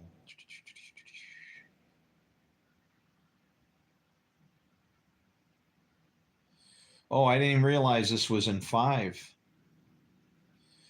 Now, when Joshua was near Jericho, he looked up and saw a man standing in front of him with a sword drawn in his hand. Joshua went up to him and asked, "Are you for us or for our enemies?" And I'm telling you the same exact thing as that guy's telling him, okay? I'm neither for you or your enemies. All right? None of it. Neither. But as commander of the army of the Lord, I have now come. Do you want to know what my name was? My stage name in the movie I was in, where I said my very first prayer on Good Friday and then just happened to find a crucifix as I walked back to the set. The movie's called Die Cheerleader Died, and my name is Kincaid. I don't carry a gun. I carry a pen. And Kincaid means battle leader. Okay? I don't know how many ways that our God can plug me into this thing and have anybody just go, this is all just too much for coincidence, right? My father was a carpenter and a fisherman, but he was also oddly a volunteer fireman. I'm definitely a man born of sin, since it's a possibility that my own sister might actually be my mother because of my father's antics. Yeah.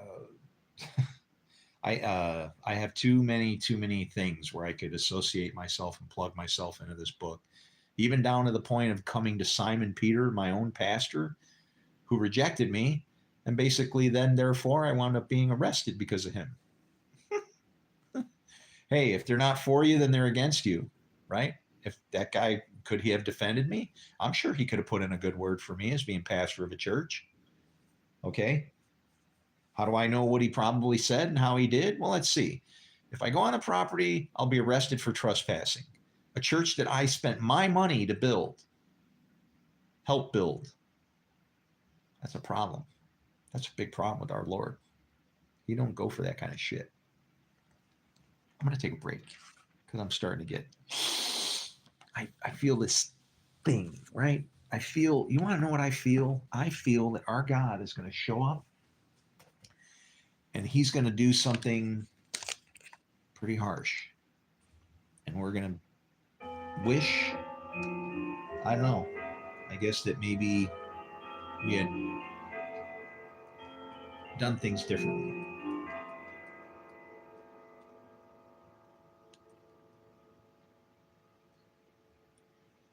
But enjoy a little bit of music. Yeah.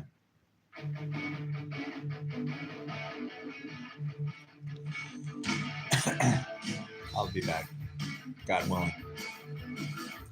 Moon Knight, huh? Night is an important word to me. The man who found me when I was looking for somebody, I said a prayer. 8 hours later, a man named Night came to me. And I knew him from 25 years before, and we hadn't spoken since then. You want to know what he said? He told me, the Lord told me to find somebody from the squadron because I was in the Marine Corps. Baba Black Sheep, right?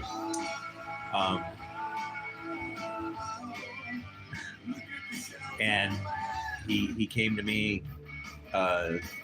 like almost in an anxious kind of way, saying, "You're the only one I can find." Doesn't that almost sound like the reverse of Job?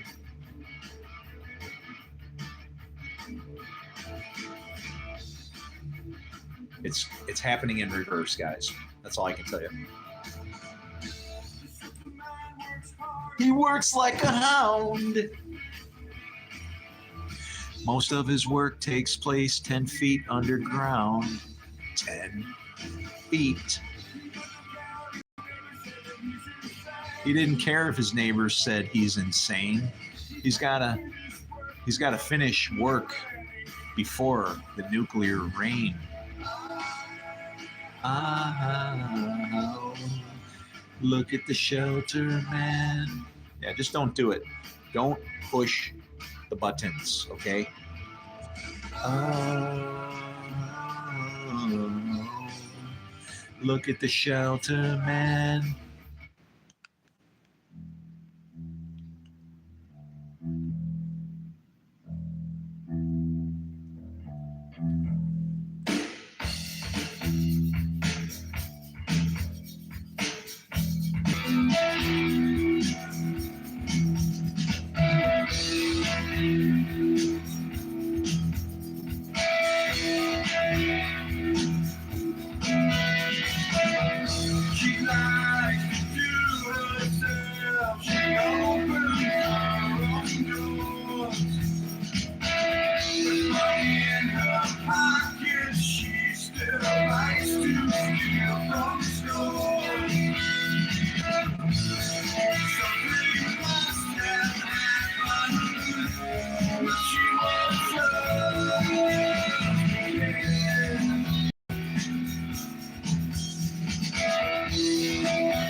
don't want to sing for you.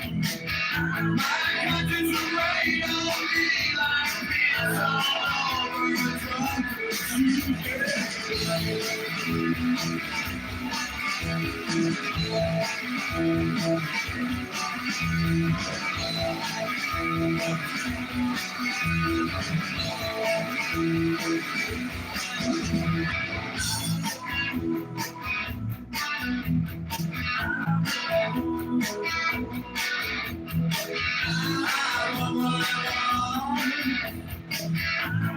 people demand for sale.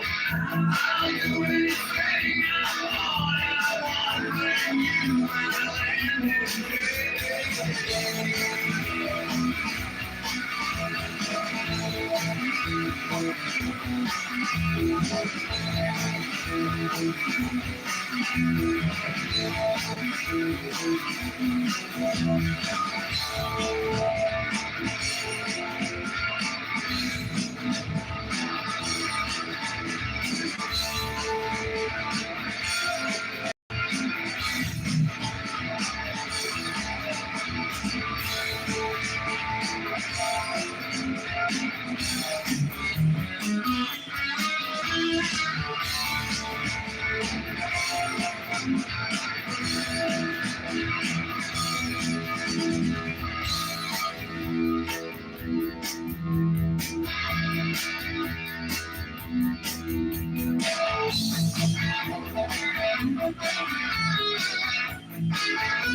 but you could be somewhere else instead.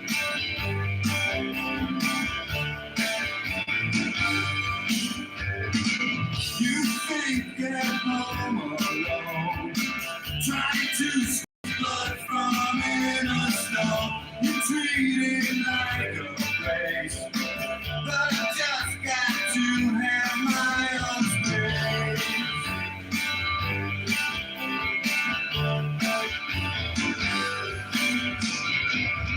I want you, 'cause you seem so far away. I got you, could you please just go away? I want you in my bed, but you could be somewhere else instead. You wake me inside the door, but I wish you weren't so insecure. An open letter, an open letter, an open letter.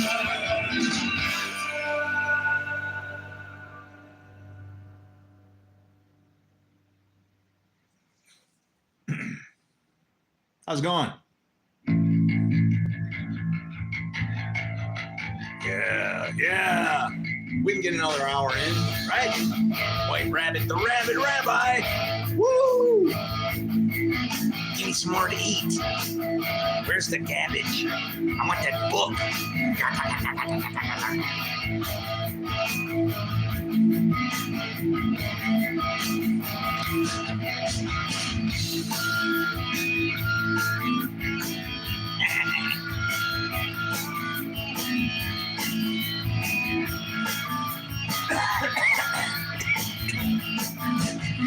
I really love this book, it's fun, and I can't wait till my work is done. I'm gonna scream on a mountaintop, and all those jaws, I'll watch them drop. Where did he come from? This just ain't right. Ooh. It seems he spit in the face of life.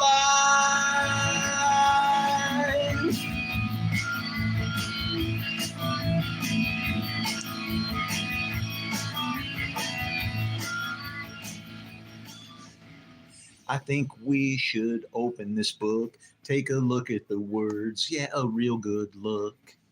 'Cause I think that we're totally screwed for being so mean and utterly rude. What does it matter if I ditch my wife? Ooh, that just doesn't sound like life. Because you listen to your wife. You know what? I'll tell you something. There's plenty of damn times that I found out after the fact that I wish I listened to my wife. Can I get a witness? Hey.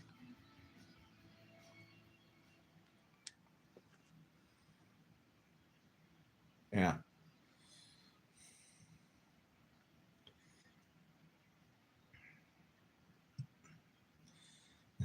Mhm.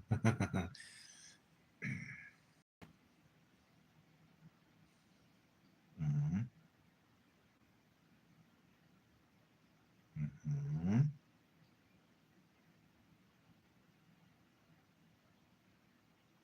Mhm.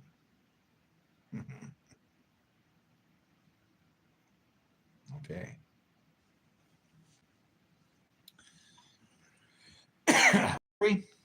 Joshua. Um, yeah.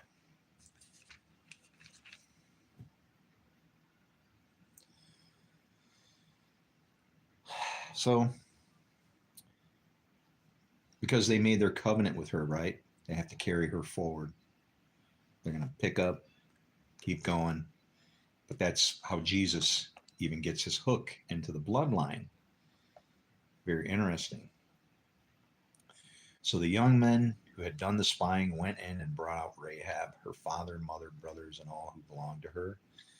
They brought out her entire family and put them in a place outside the camp of Israel. Then they burned the whole city and everything in it. But what did they take? Silver, gold, bronze, and iron. Okay. Well, actually, it's probably gold, silver. Oh, it says silver and gold. Interesting. It says silver first.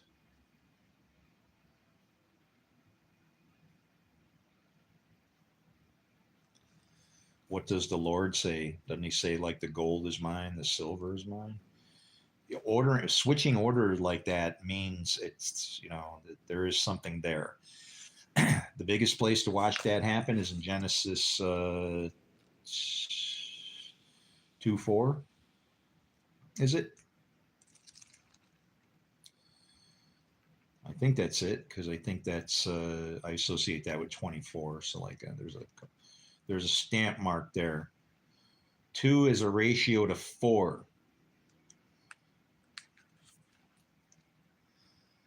This is the account of the heavens and earth when they were created.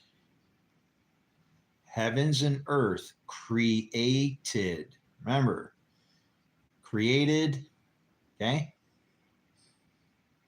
When the Lord God made, not created, the earth and the heavens. Now, can you see the difference between Elohim and Yahweh Elohim now? Okay. You are Elohim. You could be that whatever, I don't mean to speak against this. I'm saying, remember, showing man as God, right? Showing himself to be God, right? What would happen?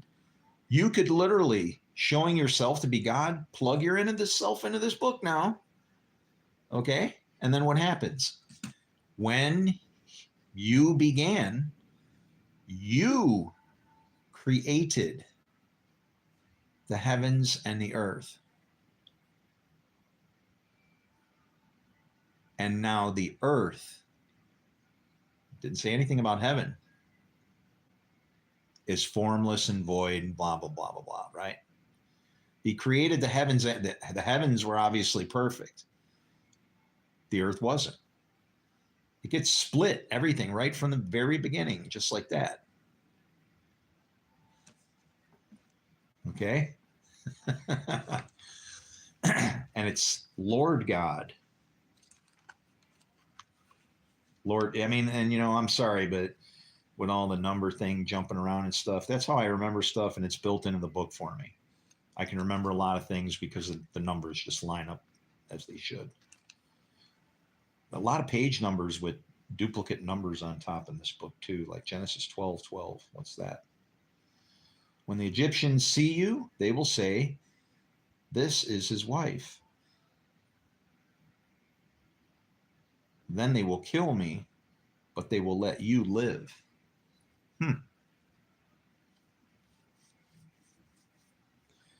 Yeah, well, shit happens, I guess.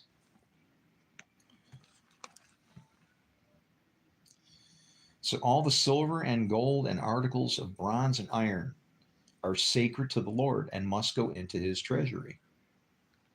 I mean, that statue that Daniel had, I would ask you this.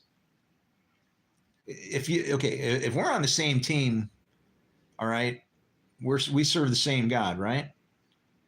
So let me ask you something. Can you tell me the king's dream?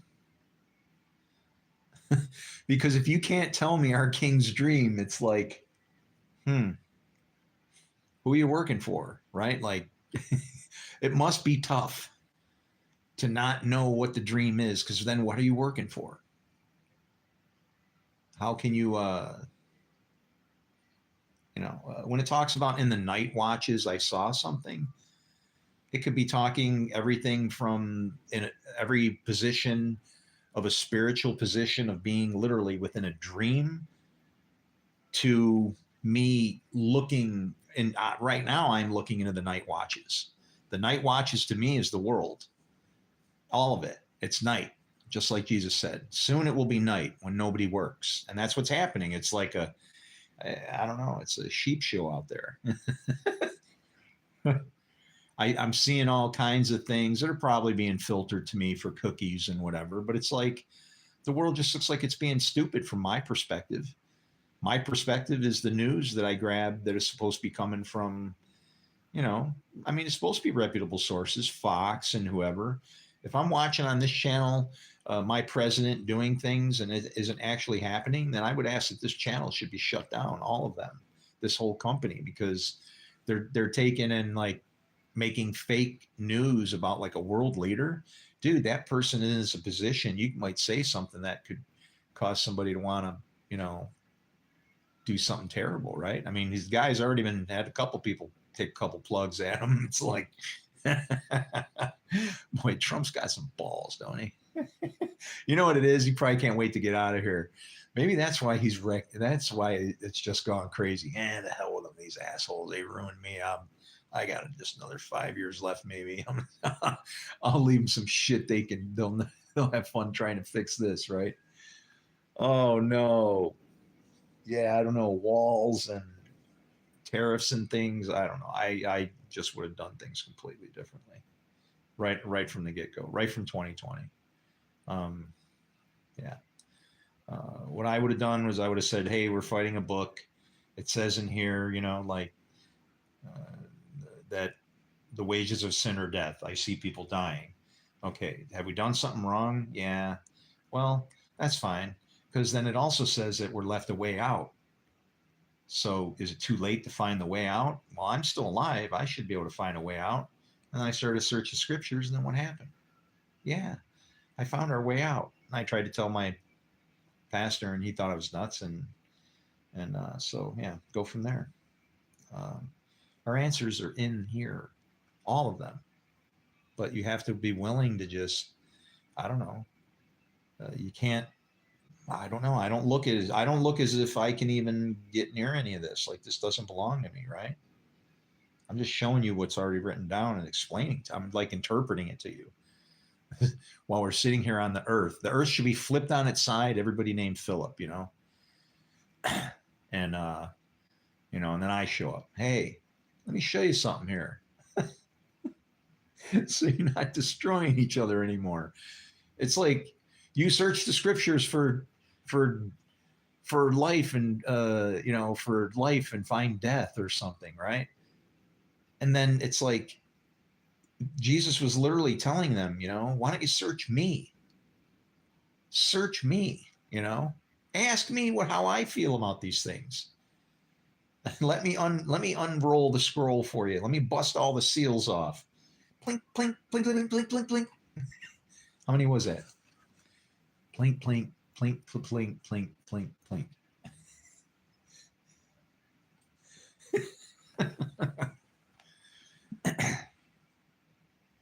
Yeah.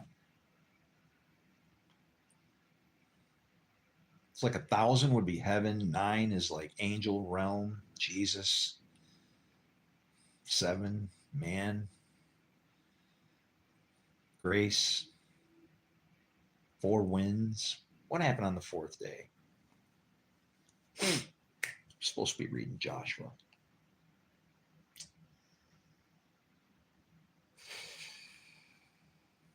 It's just bad. We bring it on ourselves. Don't touch, don't take what you're not supposed to. Then they burned the whole city and everything in it. But they put the silver and gold and articles of bronze and iron into the treasury of the Lord's house. But Joshua spared Rahab the prostitute with her family and all who belonged to her, because she hid the men Joshua has sent as spies to Jericho. And that's literally complete redemption, because it's being used for God's purpose. Now, how can all the wars end here? What if nobody's here to fight? And then there's only 144,000 people left after a nuclear holocaust. Yeah. Does it really have to get that bad? Somehow our God will figure out a way to fulfill all of this book, even including the way that we imagine it, right down to beasts in the sea and aliens. I mean, it's crazy. Somehow, whatever we think is going to become from this. We belong to a being that can do all this, and it's like trapped inside of us. That very same spirit.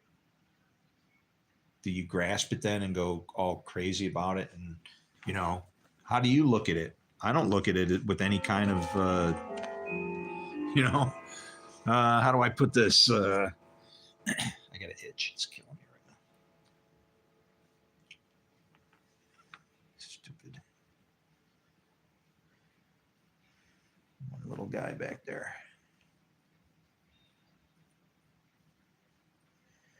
All right. Everybody's got one.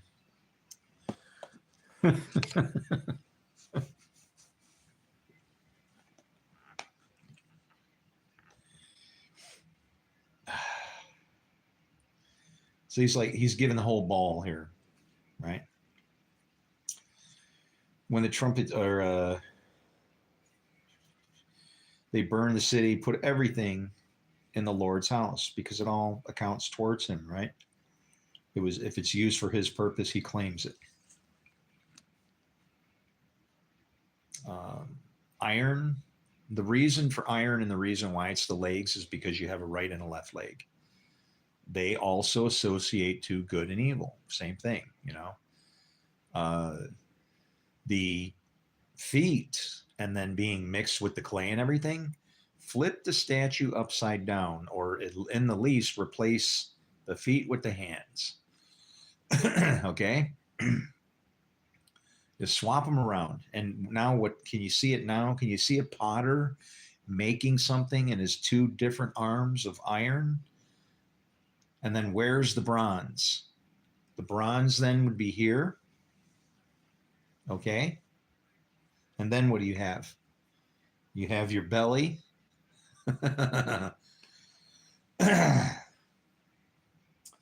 And then your legs become the silver and gold.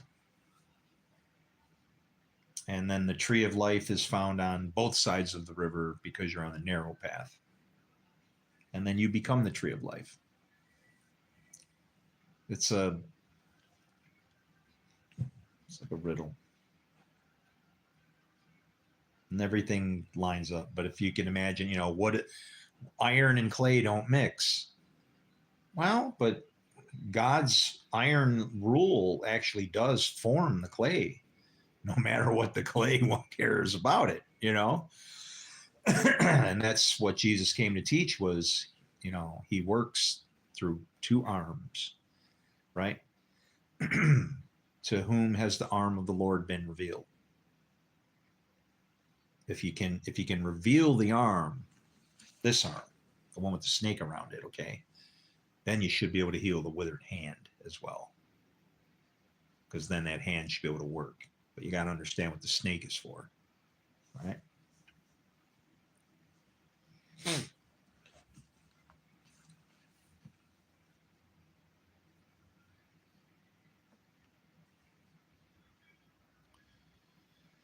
Burn the whole city.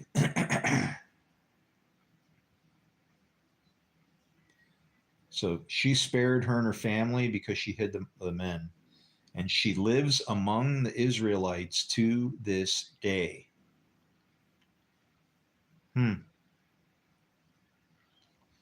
What does that mean spiritually?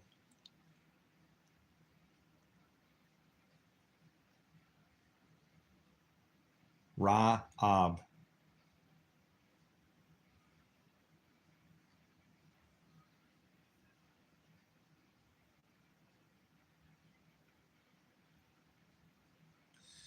It's crazy. I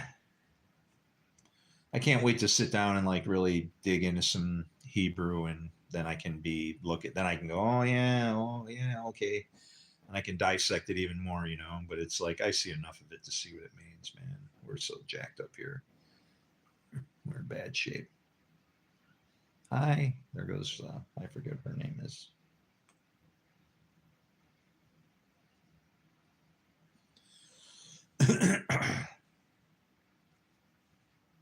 So now right here, this is the whole reason why I wanted to read this, okay? Maybe this will get me out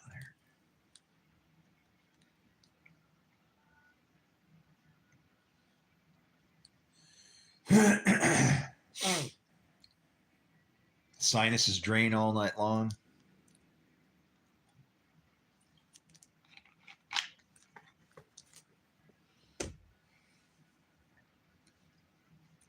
It's sad. I cry all night long in my sleep, I think. Anyway,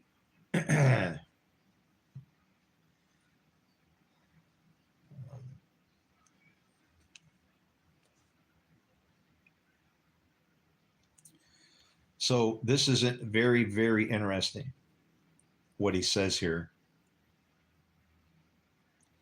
because you ready? At that time, Joshua pronounced this solemn oath. You ready? Cursed before the Lord is the man who undertakes to rebuild this city, Jericho.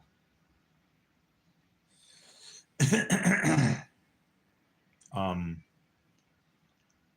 that's my was my wife's name when I married her. At the cost of his firstborn son, he will lay its foundations. At the cost of his youngest, he will set up its gates. Who did that?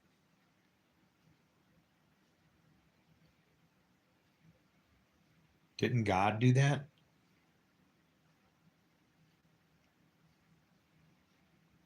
If Jesus was his only begotten son,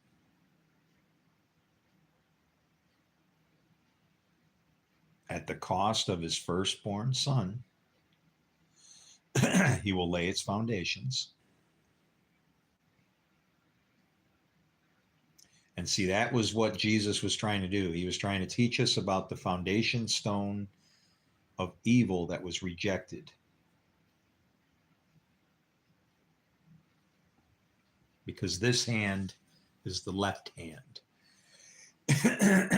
And it still works. So the Lord was with Joshua, and his fame spread throughout the land.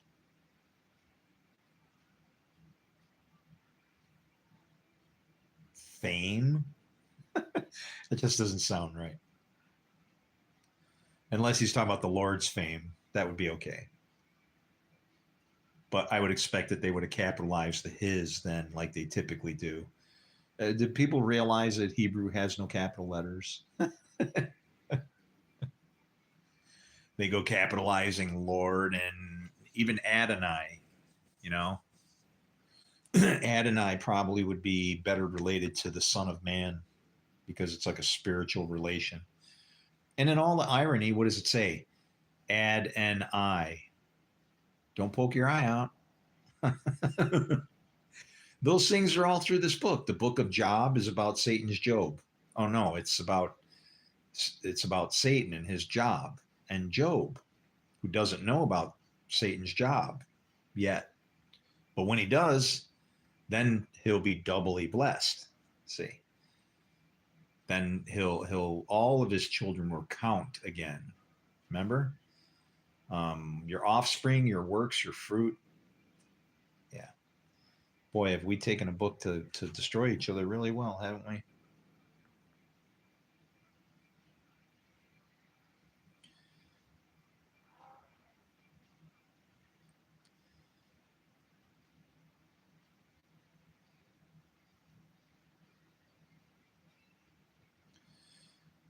At the cost of his firstborn son, he will lay its foundations.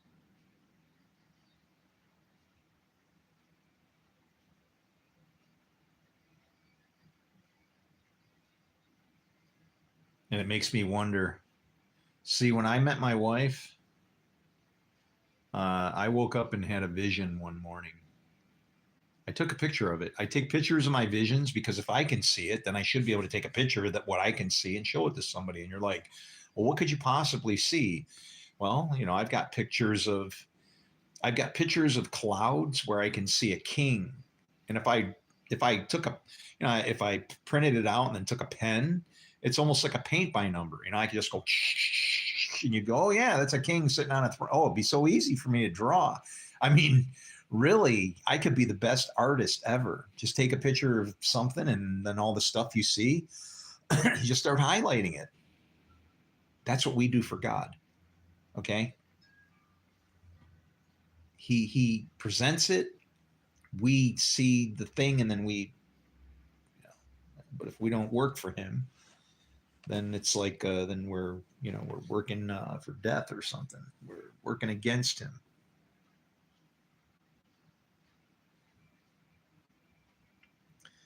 At the cost of his youngest, he will set up its gates. And this almost feels like it could refer to me, because I did lose my twins, my two girls. It's weird. My twins are born exactly 6 months different from my birthday, exactly to the day. And I remember praying to God, why did you have to, why did the girls have to go, why did you take them from here? Why did you take them? And then over the next 24 hours, I was surrounded by, I don't know how many sets of twins there were. It was insane. 15 at least. That night at a Bible study at this lady, her last name was Berger, at her house, I found out that when I was, helping her prep food, for everybody who's going to be coming, chopping a piece of cantaloupe apart, I see one little girl standing there, kind of high, keep chopping, look this way. Hey, it's the same girl, but was she wearing that before? Oh, whoa. Hey, there's two of them. I'm like, you got twins? She says, yeah, two of them.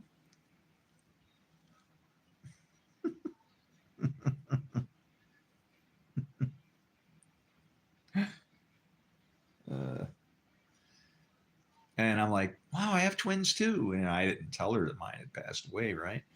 Really? Oh, wow. The Johnsons are coming and they're expecting a set of twins. And then they came, they were expecting. Somebody else came, they were also expecting. And then when they played the video for the Rick Warren 40 days. See, and this is, I like this because somebody can go and check this and they'll go, he's not lying. It's exactly as he said, you can check names, all that shit. I don't tell lies. Lies are bad things to do. Way so bad. I mean, God. Talk about starting a fire. There's nothing behind it but empty. It's just like there's nothing there. It's empty, right? A lie.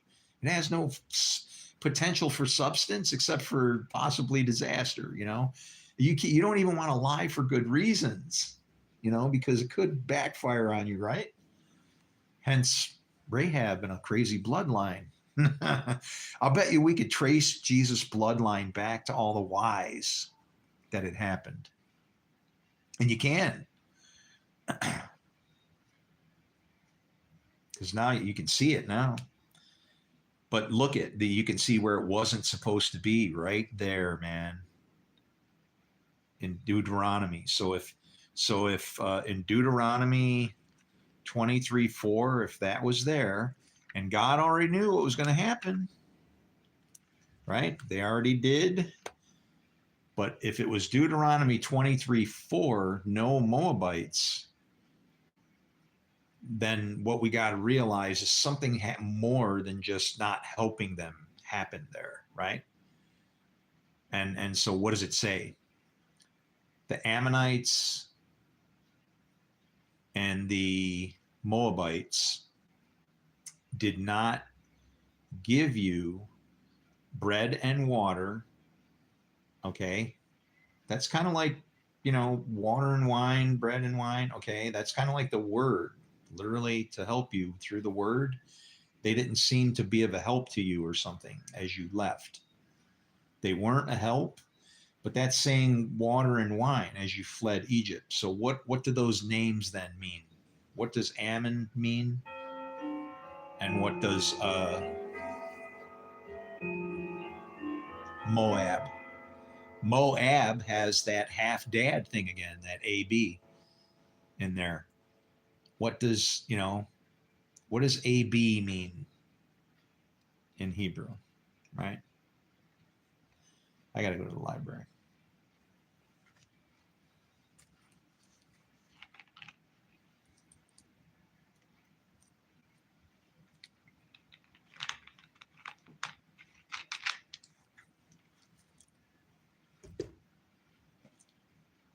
I need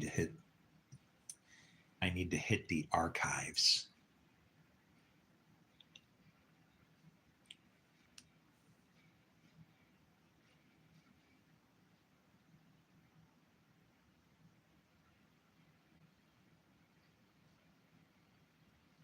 I'm going to go back a different way.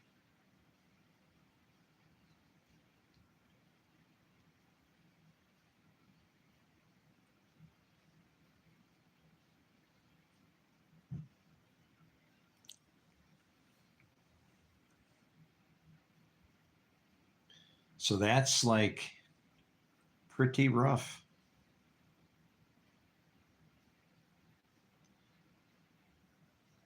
Cursed before the Lord is the man who undertakes to rebuild this city. Its moon. This city, its moon.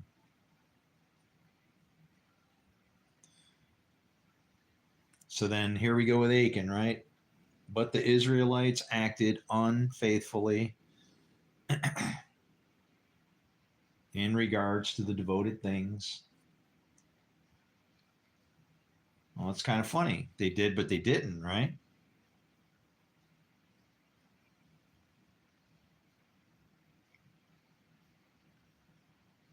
This is almost like, you could look at this from so many different angles. It's like what the Lord wants as a sacrifice are the things with the breath of life. It's like, I gave you my breath of life. What are you doing with it? What is your spirit doing, right?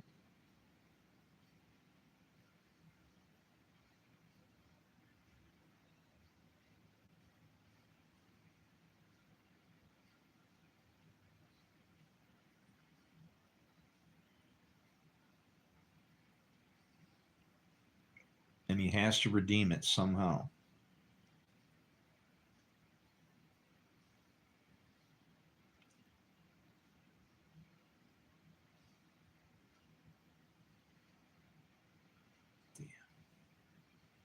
Hmm.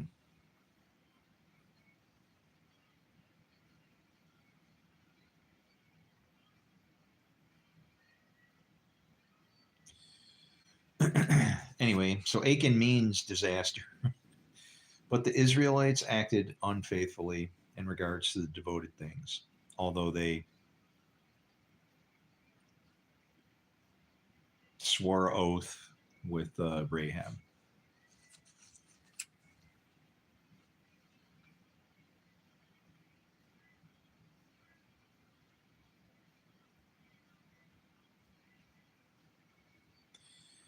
And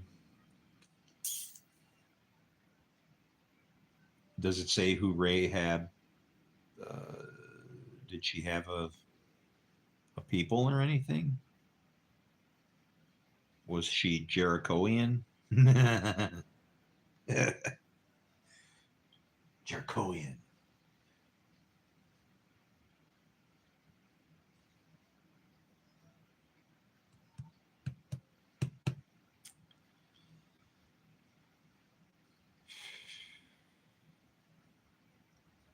Now Joshua sent men from Jericho to Ai. Remember, Ai means heap of ruins. And prophecy wise, we're tracking through all of this same stuff. You know,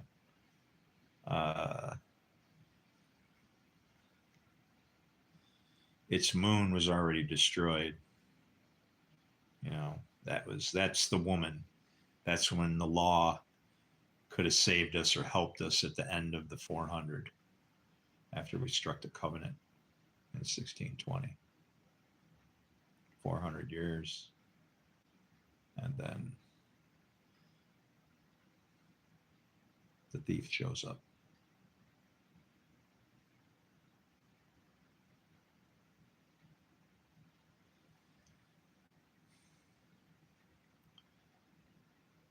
Wow. Anyway, again, tons of names. So the Lord's anger burned against Israel. And that's just like to say, it's okay. Do what you want. I will set up the fires. We will refine you. You know, get out of you what we can. Now Joshua sent men from Jericho to Ai. So it's, that would be Yeshua sent men from its moon to the heap of ruins.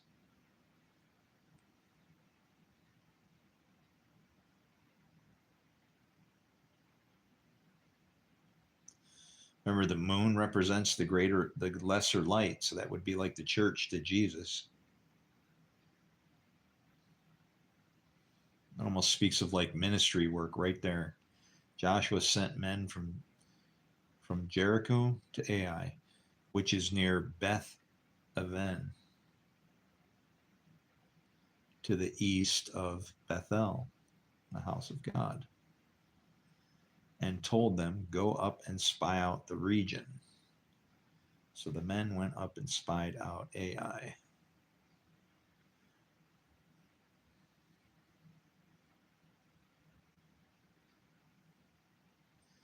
When they returned to Joshua, they said, not all the people will have to go up against Ai. Send 2,000 or 3,000 men to take it, and do not weary all the people, for only a few men are there.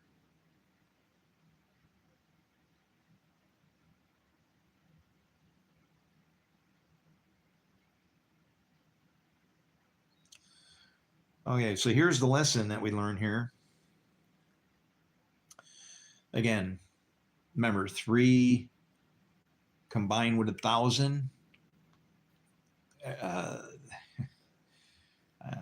Numbers mean things in here, right? There's a reason why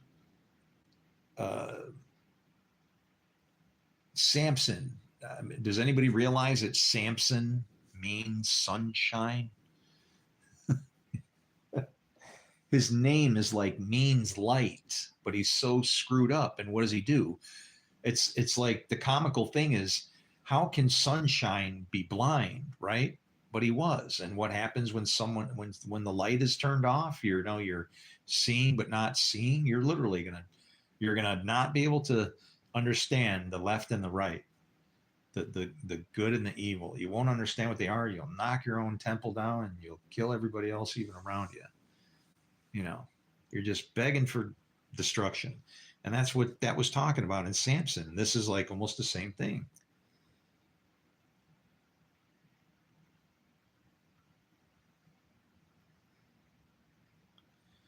So it's like, what have they done here? Okay, send 2,000 or 3,000. We're all good. Don't worry. We have it, it's our power, right? For only a few men are there. And how are they already failing? Because they're not assessing, what our God requires, what he says to do. What's behind you is going to affect you, what you've done going forward. They think that they're just all good. And I like that they say send 2,000 or 3,000.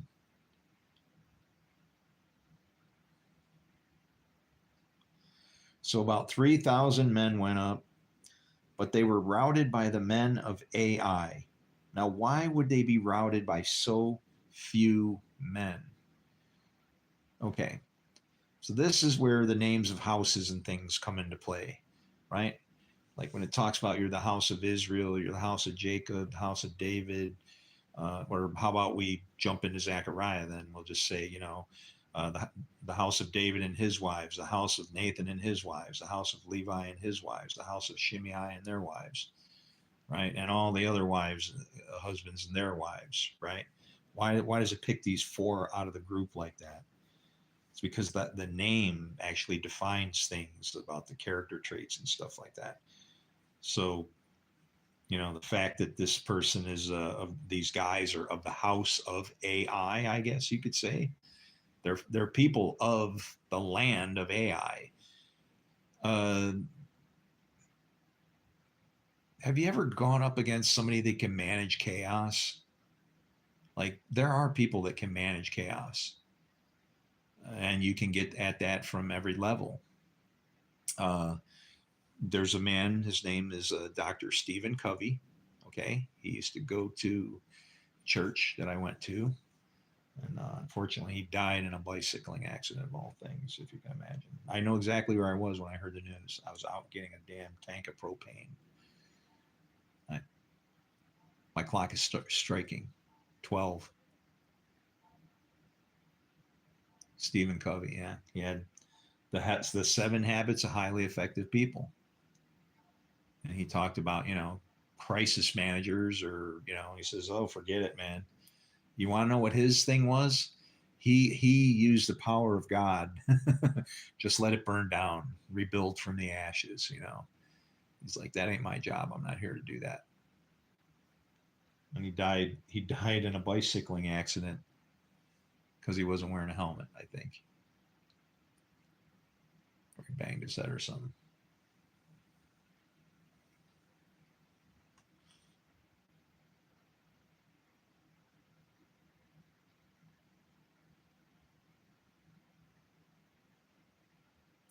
Me, I'm a crisis manager. I'll do whatever it takes to save whatever I can.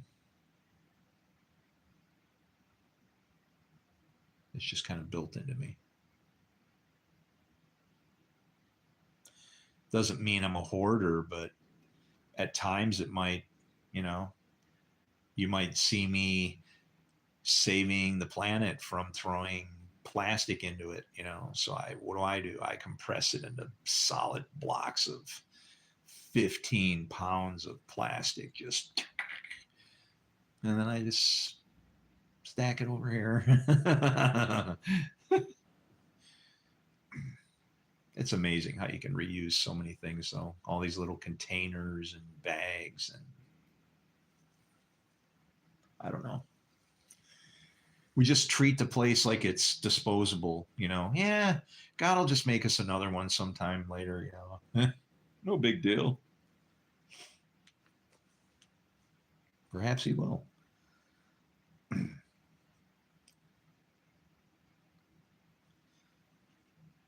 So go up and spy out the region. The men spied out and they returned, and Joshua said, not all the people will have to go up against Ai.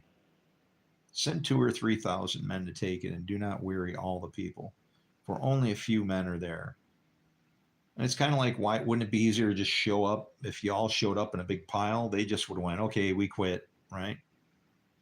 Because even chaos will buckle against the power of God, right? He put a hook in the mouth of Leviathan, right? Doesn't mean he goes on some kind of crazy fishing trip. It's to say that when our God makes a statement, your own words condemn you, which is to say you will live by all the words of the mouth of God. Then guess what? Wherever you fall short in that matter, you're setting it's a potential you're setting yourself up for some kind of trouble. That's all. And but to not weary all the people, what? Anyway, See, I'm a altogether, all for one for all kind of person. So there you go. So about 3,000 men went, and that's a clue right there. Okay, here comes one of them perfect numbers, right? But they were routed by the men of the house of ruin. And why would they be? It's only seems fitting because when it says you're in Jerusalem, your enemies can't hurt you. This is Jerusalem. This is the teaching of peace right here. This is what Jesus was built on, one of these things. Okay, the man, the Word made flesh. When you're in Jerusalem, this is your protection.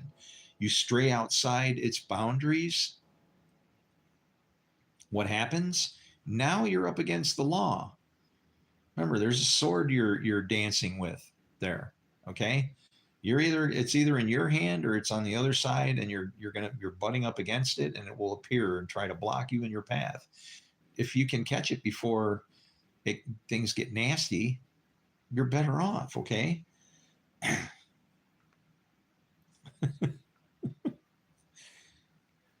We have to take some, do something, right? So 3,000 men went up and they were routed. And who got killed? All right. Who killed about 36 of them? What's 36? It's 24. And so it's like 12 and 12 and 12, right?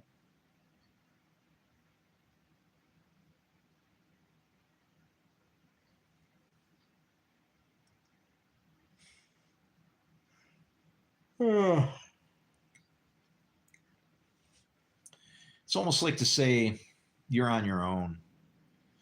Remember, the 12 tribes refer to like character traits of the 144,000. Not defiling yourself with a woman as somebody who does the word of God, right? This is the woman, Lady Wisdom, the Torah, those things. Somebody who lives by this, those 12 spirits are what? They started with, behold, a son.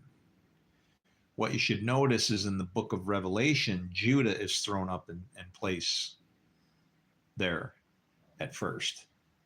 So Judah comes first in the book of Revelation because Judah gets the staff, the lions. And that's what Jesus was teaching about, the lions.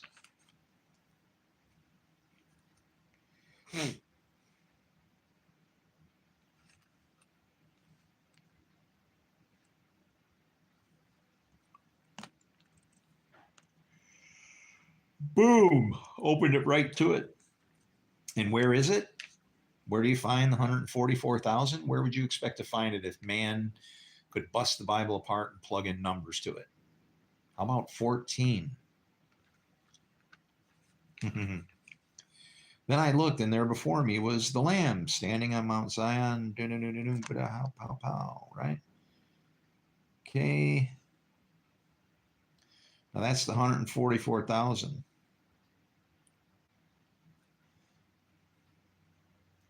Where are they sealed?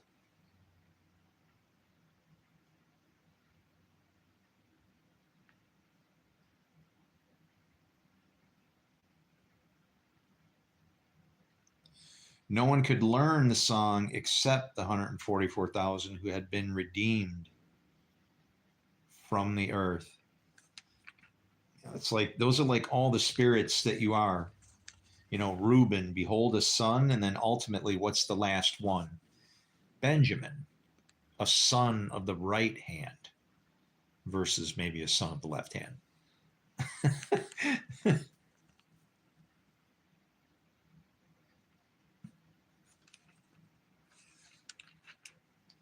Yeah, they get sealed way up in there in the front, man, like in 5 or something, ain't it? That's grace. Grace would be 5.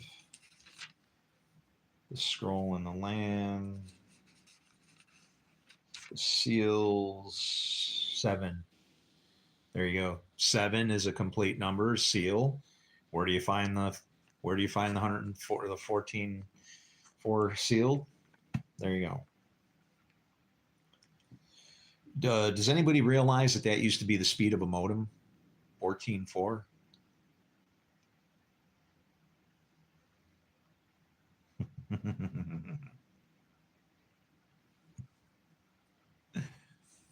I love you guys. Don't get mad at me. Just don't get mad at me. After this, I saw 4 angels standing. So what's the first one? Tribe of Judah were sealed. Okay. And then Reuben. But who was really the firstborn? Would have been Reuben. Behold, a son.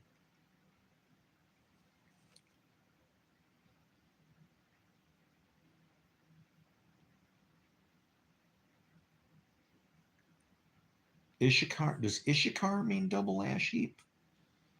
Or was that Manasseh? I can't remember. These names though. All they're like badges. You have to understand these tribes. That's how you're sealed.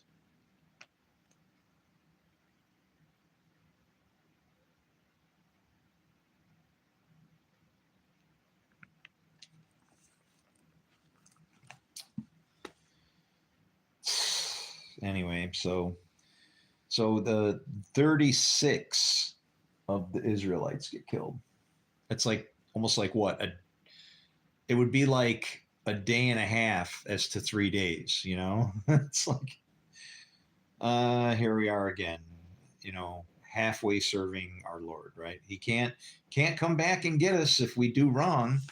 That's whenever you do wrong. That's why the prophet was able to say that to David. Your sins are already forgiven, like as in already forgiven. They're already taken care of. They're already accounted for. In that God has designed it. Don't worry about it. This is what's going to happen. But then somehow the prophet said, look, what does it mean? It's the same thing as like who tries to rebuild who? Jericho. The firstborn son is the one that gets sacrificed over the matter, right? So can you almost see how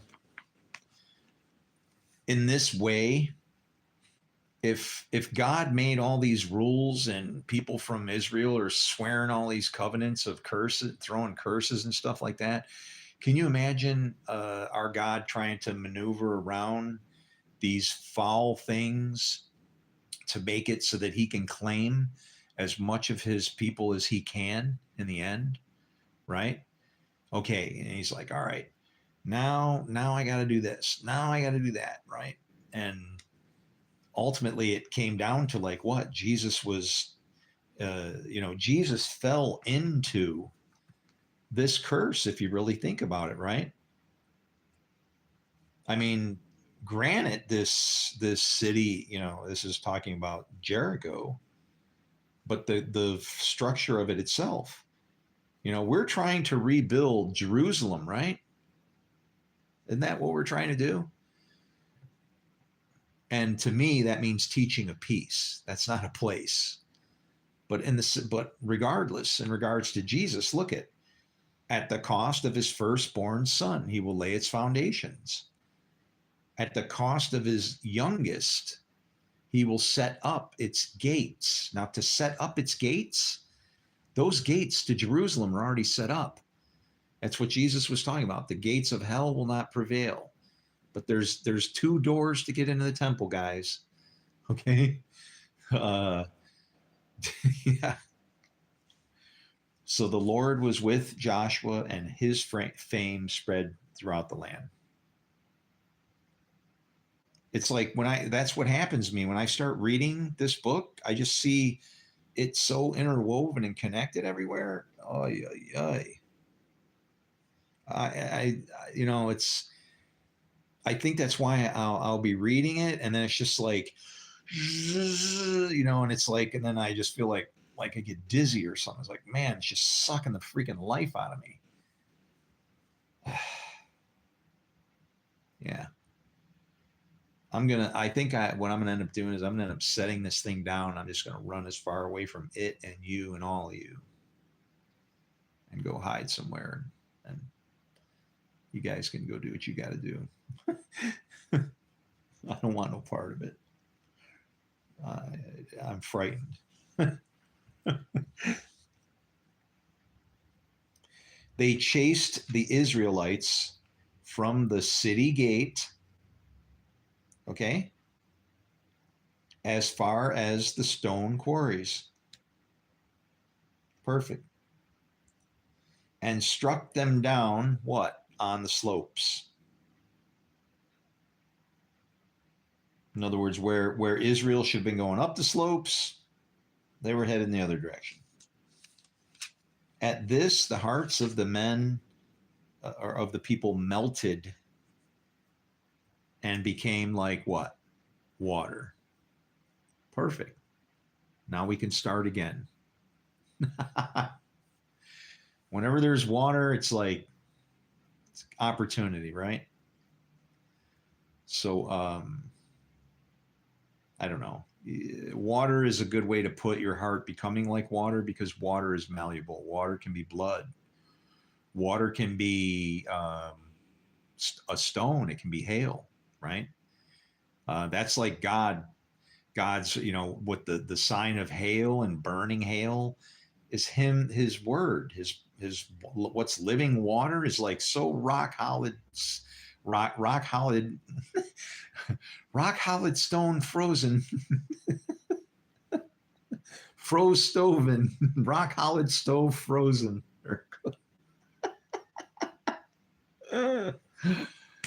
Yeah. Boy, oh boy, oh boy. Talk about a meltdown here.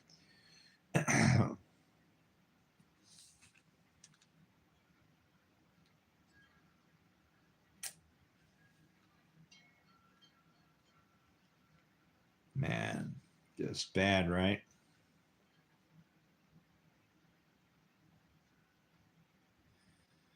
So people are bummed. Then Joshua tore his clothes and fell face down to the ground before the ark of the Lord, just like Dagon did.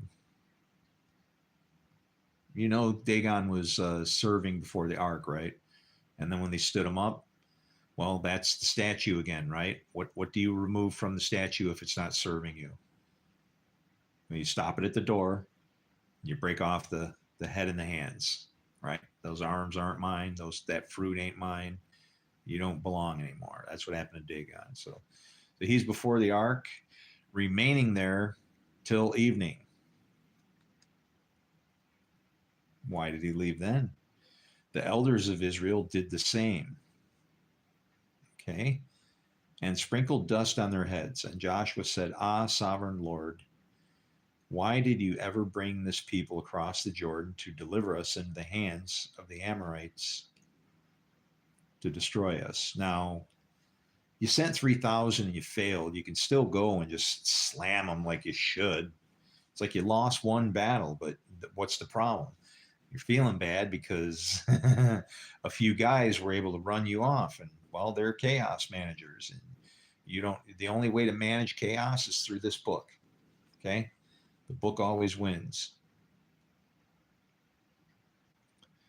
Deliver us into the hands of the Amorites to destroy us. Interesting. So the Amorites are in play again now. Wasn't the Amorites, or was it the Amorites or the Ammonites? The Ammonites and what is that? That's in Deuteronomy 2, 3, 4. 2, 3.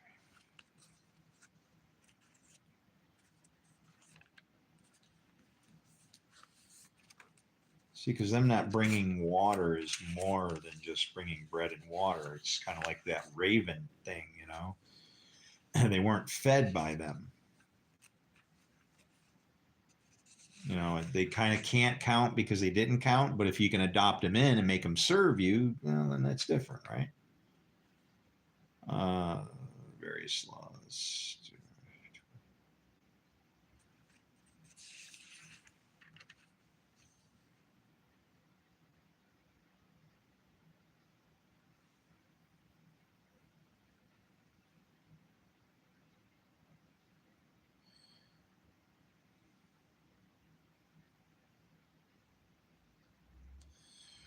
No one who has been emasculated by crushing or cutting may enter the assembly of the Lord. Well, that's just basically saying if you're. Thank you.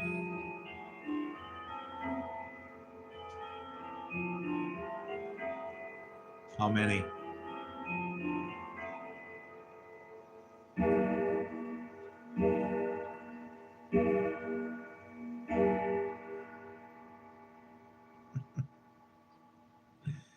Yeah.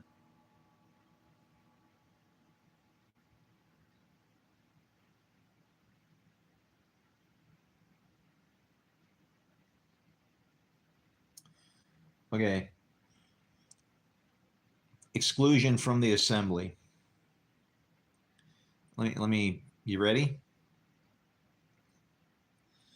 No one who has been emasculated by crushing or cutting may enter the assembly of the Lord. Do you know what that's really saying? No one with a spirit of fear. Okay? Because if you're emasculated, you got no power. By crushing or cutting, what is cutting? Cutting yourself in the name of the dead is uh, having too much mercy for somebody. You're saying they're dead when you should just go, forget it. Okay? And then the crushing is that you can't handle the load, right? You can't surrender to God. Um, you run in fear because you know too much about the Lord or something, or He's like trying, you either fear the Lord in a good way or your fear is not a good thing. Okay. So that's what that says. And why is it referred to that? They're going to say it right here. No one born of a forbidden marriage. Because who are you married to when you have that spirit of fear?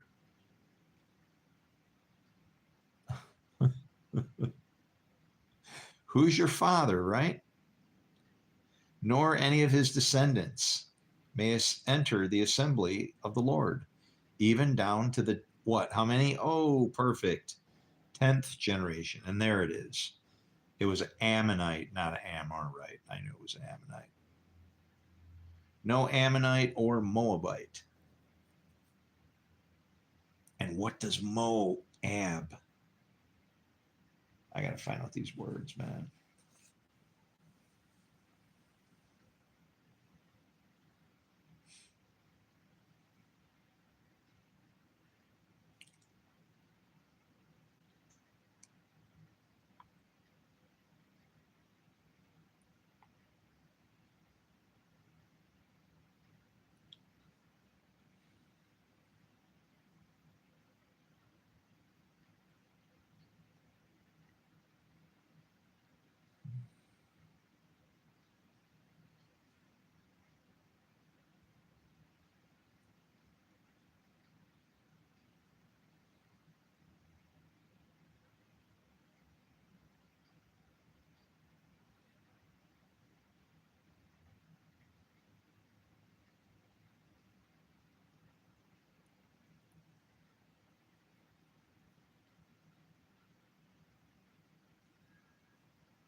Yeah.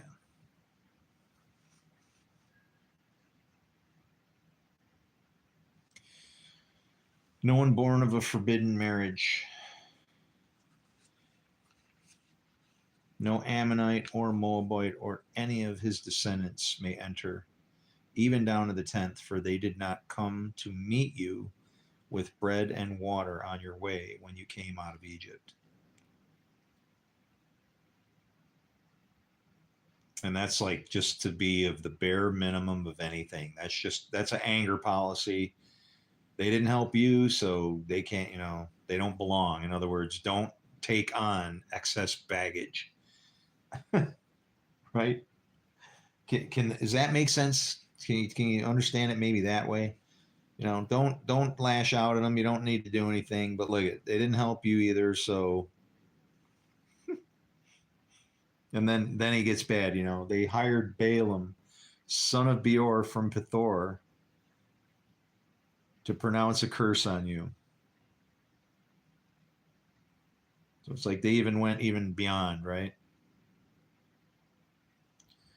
However, the Lord your God would not listen to Balaam, but turned the curse into a blessing for you. Now, if that curse was turned into a blessing, do they need to do anything about it? Then they should be squared up. The Lord flipped it around. He used evil for good. Because the Lord your God loves you. Why does he love you? Because they're doing what they're supposed to, not just because. Do not seek a treaty of friendship with them as long as you live.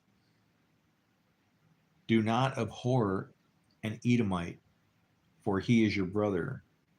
Do not abhor an Egyptian, because you lived as an alien in his country. The third generation of children born to them may enter the assembly of the Lord. Now, why does it say the third generation? It's the same thing as the 3 days. We think of generation as meaning 20 years, a bunch of people, all of that. When it talks about the generations, generation in this book is referring to like a system, how you are generated, created, and made, formed, the process of it. That's why it'll say things like 10th generation. 10th is referring to like a changing of hands between God throwing something from an evil side to a good side. Okay, that's why some of the beasts have 10 horns, right? But then 10 switches to 4. What does that mean? Well, then the rule of evil kind of loses its evil rule, and then it goes more into a 4 winds scenario where, okay, evil has died down, but now it's just, God isn't showing up. We're just kind of blowing around in the thing, ship tossed in the sea, maybe. Eventually it'll blow you on course and you'll get direction. How long does that last? Um,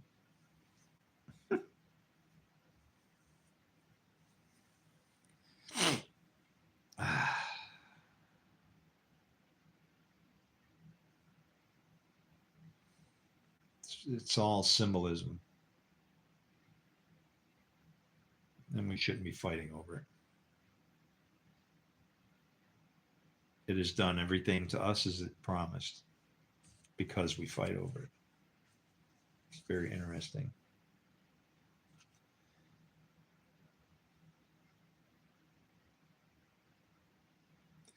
I mean, if you believe that these people actually existed and all that, then it's very peculiar because all the names got to be in place as these people are born to arrive at their curtain calls within this book. And so then all of their names are already in place before they even get there. Before they get there. Does that trouble you at all? Yeah, I can look at comments. What do you need?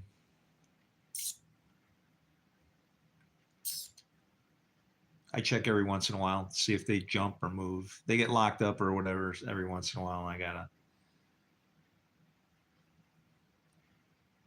shift into second gear for a few minutes and then put it back in drive again.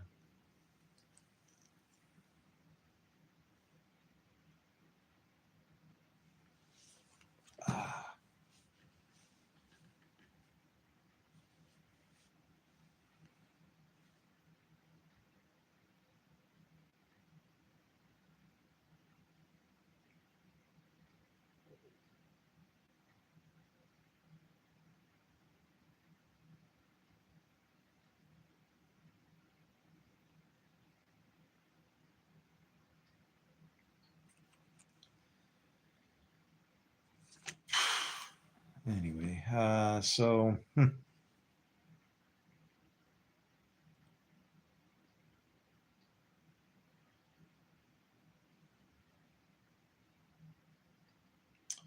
yeah, so this is really bad. So Josh was, on his face, right? He's bummed out. Oh Lord, what can I say? Right? If only we had been content to stay on the other side of the Jordan, which is, that's crossing evil, right? Uh, I don't know. It's kind of like getting from one day to the next, You have to learn what this stuff is and what it's for and why, as per the way it's written, why this God allows it, why our God allows it. I don't know how to say it. I can say it from third person and still be a part of it. I'm not offended by it, right? But it's impacting all of us as a culture and a people and worldwide, right? If we had been content to stay on the other side of the Jordan.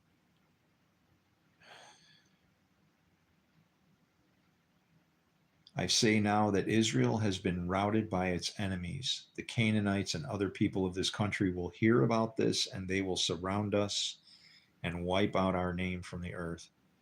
What then will you do for your own great name? And you want to know how? I'll tell you how soon in my life I was aware of this concept. It was when I was in high school, living on the street. I knew what would happen to me if my reputation was found that I wouldn't stand up for myself. And so I had some kid, try and date my girlfriend, and well, he did date my girlfriend. And I wound up, going there, getting an argument with him, and I didn't know what to do about it. And finally, he said, "Oh, just punch me in the eye." And I don't even think he's got in the eye part out, before I had hit him that fast. And I just walked away and said, "All right, I'm done with this shit. This is stupid." Hitting somebody.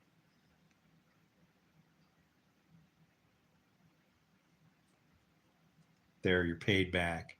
I put a mark on you. Now anybody knows that, if they mess with me, I'll come back with a 7 seal, with 7 seals, and we'll make it good. We'll settle it up.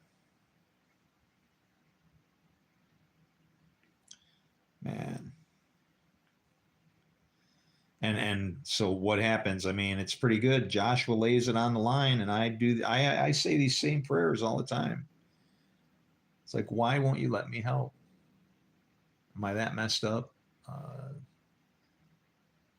It's just not time, apparently.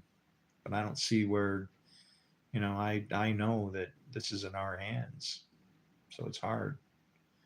But I know I can't force anybody to understand what it is I'm saying or even want to know. I get it. I get it. I got chased off by this thing a long, long time ago and never thought ever that I would be sitting here today doing this for solid day through night through night through day for all these years.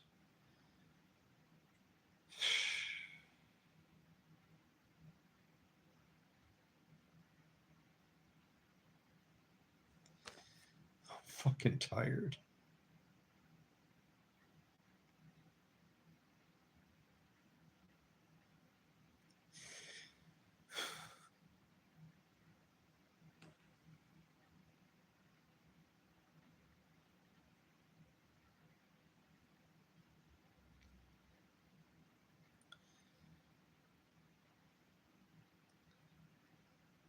The Lord has always avenged me. Always. I don't pick up my hand. That's as much of a warning as I'll give. That's all the fight I got in me.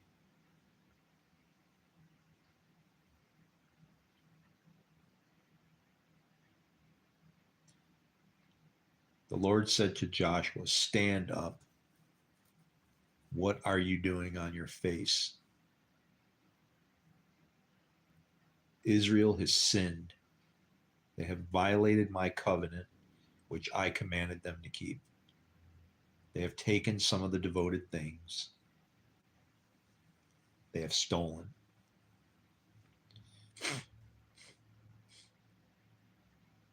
They've lied, and they've put them with their own possessions. It's like devoted things. What does that mean? They're marked for destruction.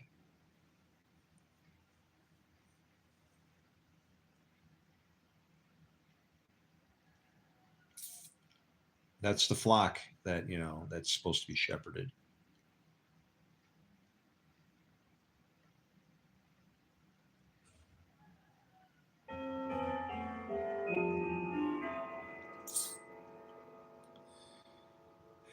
Saved, right?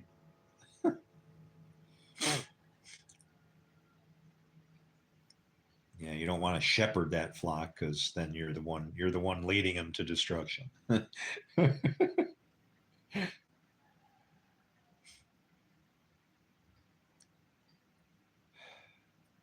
That is why the Israelites cannot stand against their enemies. They turn their backs and run because they have been made liable to destruction.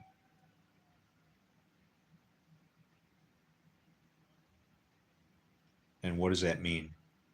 It's kind of like the spoils of war are not to be dabbled in. You know, that's, we're doing a very bad thing. I will not be with you anymore unless you destroy whatever among you is devoted to destruction. So what is that saying? That right there is probably the second most important verse in the Bible. I will not be with you anymore unless you destroy whatever among you is devoted to destruction. Okay? Damn. This is like just terrible.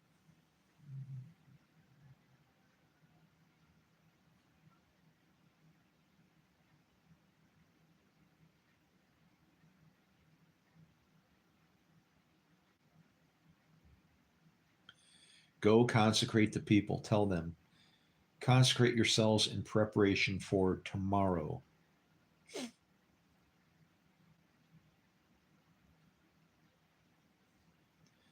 For this is what the Lord, the God of Israel, says: that which is devoted is among you. You cannot stand your enemies until you remove it.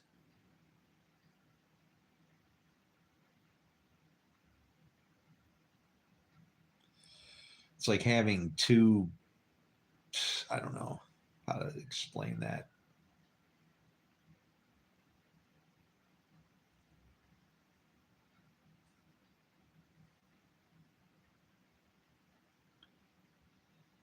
In the morning, okay, of course, present yourselves tribe by tribe. The tribe that the Lord takes shall come forward, clan by clan. The clan that the Lord takes shall come forward, family by family, and the family that the Lord takes shall come forward, man by man. He whom is caught with the devoted thing shall be destroyed by fire.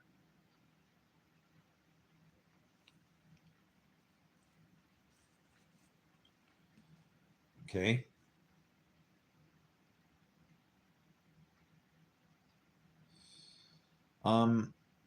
So how were they killed anyway? Okay? Can you see what happened here? Destroyed by fire is what it says. But they were stoned.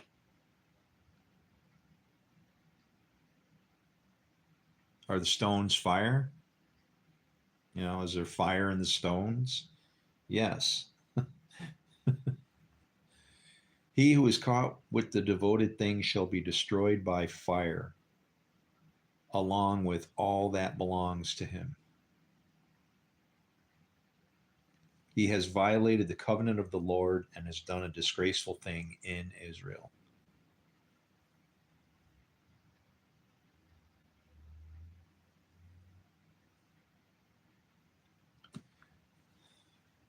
Yeah. Early the next morning, Joshua had Israel come forward by tribes, and Judah was taken. The clans of Judah came forward, and he took the Zerahites. Now, Zerah, I think, means seed, or that might be Sarah. He had the clan of the Zerahites come forward, family by family, and Zimri was taken. Joshua had his family come forward man by man.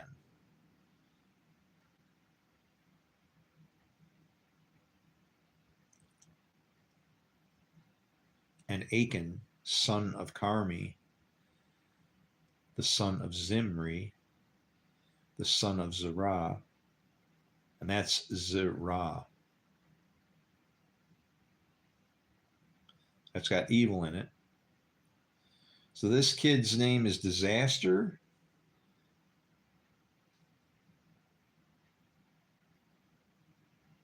And that's his lineage. I'm sure it's good, right? Then Joshua said to Achan, my son, give glory to the Lord, the glory of Israel.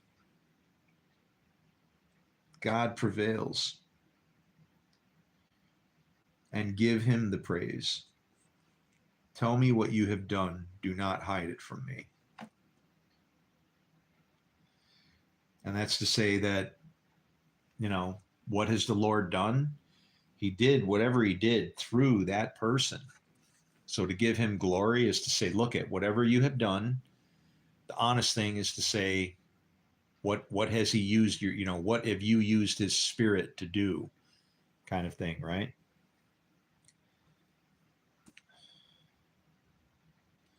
Achan replied, it is true. I have sinned against the Lord, the God of Israel. This is what I have done. When I saw in the plunder a beautiful robe from where? Babylonia. Oh boy. Remember, Babylon is the whole thing to remember about Babylon is confused languages and prideful problems. Has the potential. Could be there. If man continues in what he's doing, that nothing can stop him, right?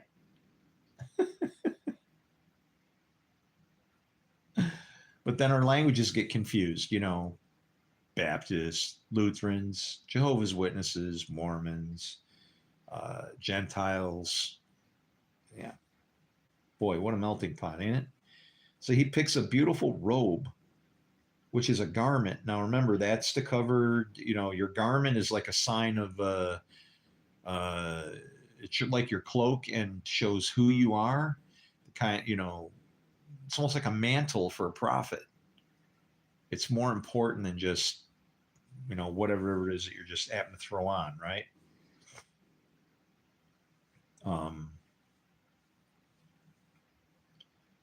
It's the reason, that's part of the reason why Jesus even says, don't take two cloaks and all this stuff. And if you're going to take a sword, though, take two. Why? Because you need to work with good and evil. It's like, live by the sword and we're all dying by the sword. What a great book we have here. Achan replied, it is true. I have sinned against the Lord, the God of Israel. This is what I've done. When I saw in the plunder, which is, they call it the spoils. It is the results of war, but the point is with Israel is supposed to be God prevails. Don't take any evil with you, not even as a reward. Just, it's got to stay back there. If you see it as a reward, then it counts. We don't want to redeem it in that way. I'm trying to keep you away from that stuff. So he sees this. He also sees what? 200 shekels of silver Okay, 200 is half of 400. Remember, 400 is a testing period. We went through a 400-year testing period from 1620 to 2020.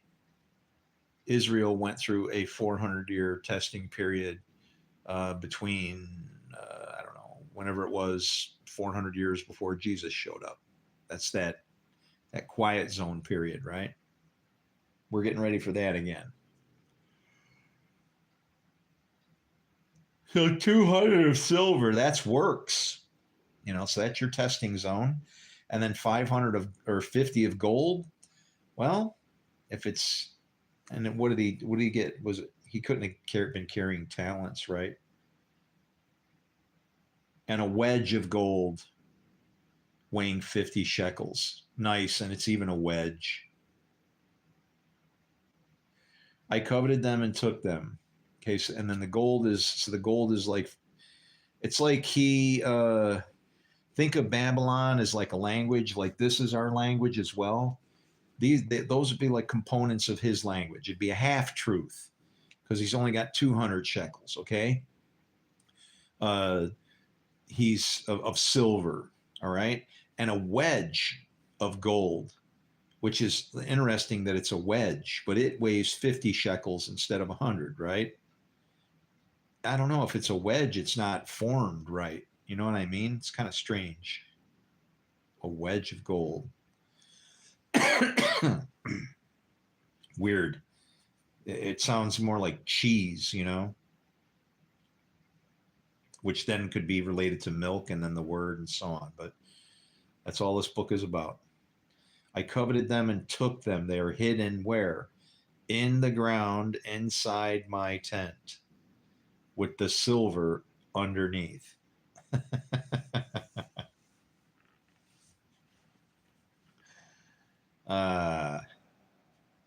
So Jerusalem sent messengers, and they ran to the tent, and there it was, hidden in his tent with the silver underneath. They took the things from the tent, brought them to Joshua and all the Israelites, and spread them out before the Lord. Then Joshua, with all Israel, took Achan, son of Zerah, the silver, the robe, the gold wedge, and his sons, cattle, donkeys, sheep, all that he has, his tent and everything, to the valley of Achor. Why? And Joshua said, why have you brought this trouble on us? Now, what did God say to do to them?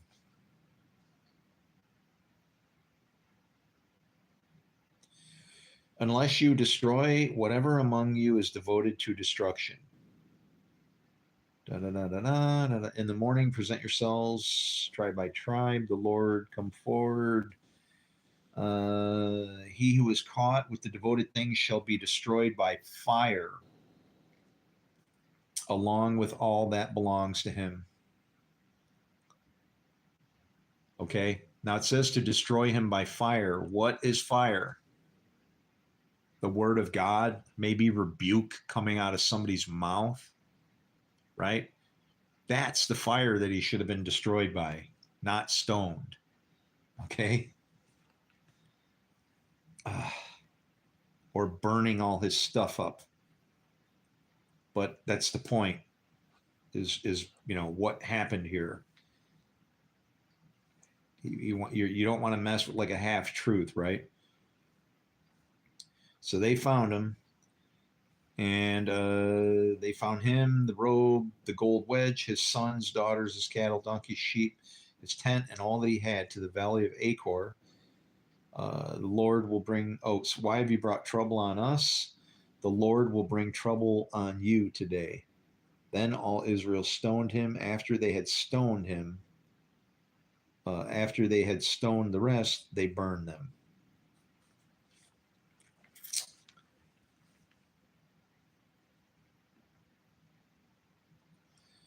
Over Achan, they heaped up a large pile of rocks, which remains to this day. Then the Lord turned from his fierce anger. I think the people felt satisfied. That place has been called the Valley of Achor ever since. Is that the Valley of Destruction?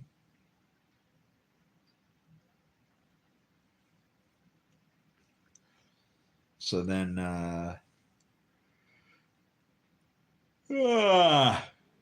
then we're into AI. Boom.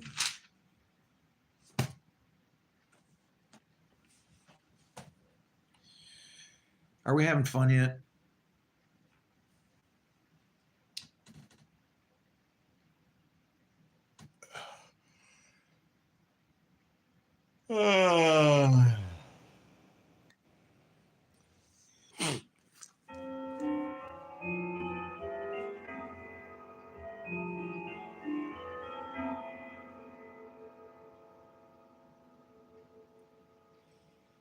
Do you know there's two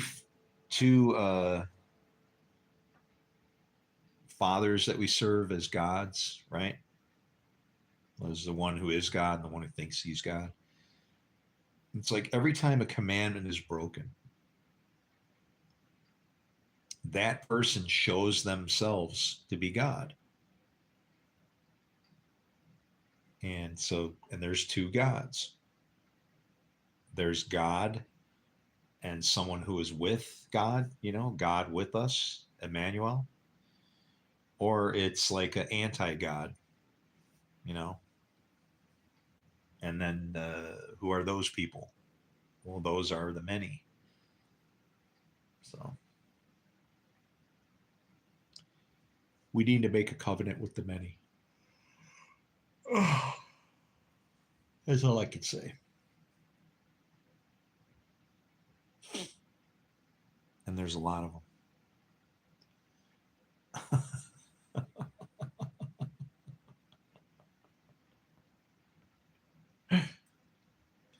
Anybody got any more questions, comments, fun stuff, yuck stuff, any stuff, no stuff?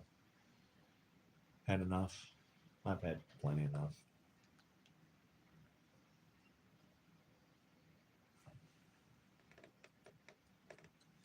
I had a guy laughing so hard yesterday.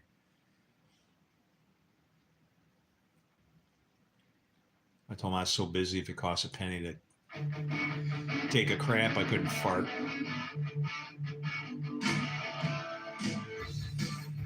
There you go. Fade to black. What will you do on the very last day when I am no more? I hope you're writing this stuff down. You're learning something. I love you guys. Shalom. Shalom. Make his house as safe as he can.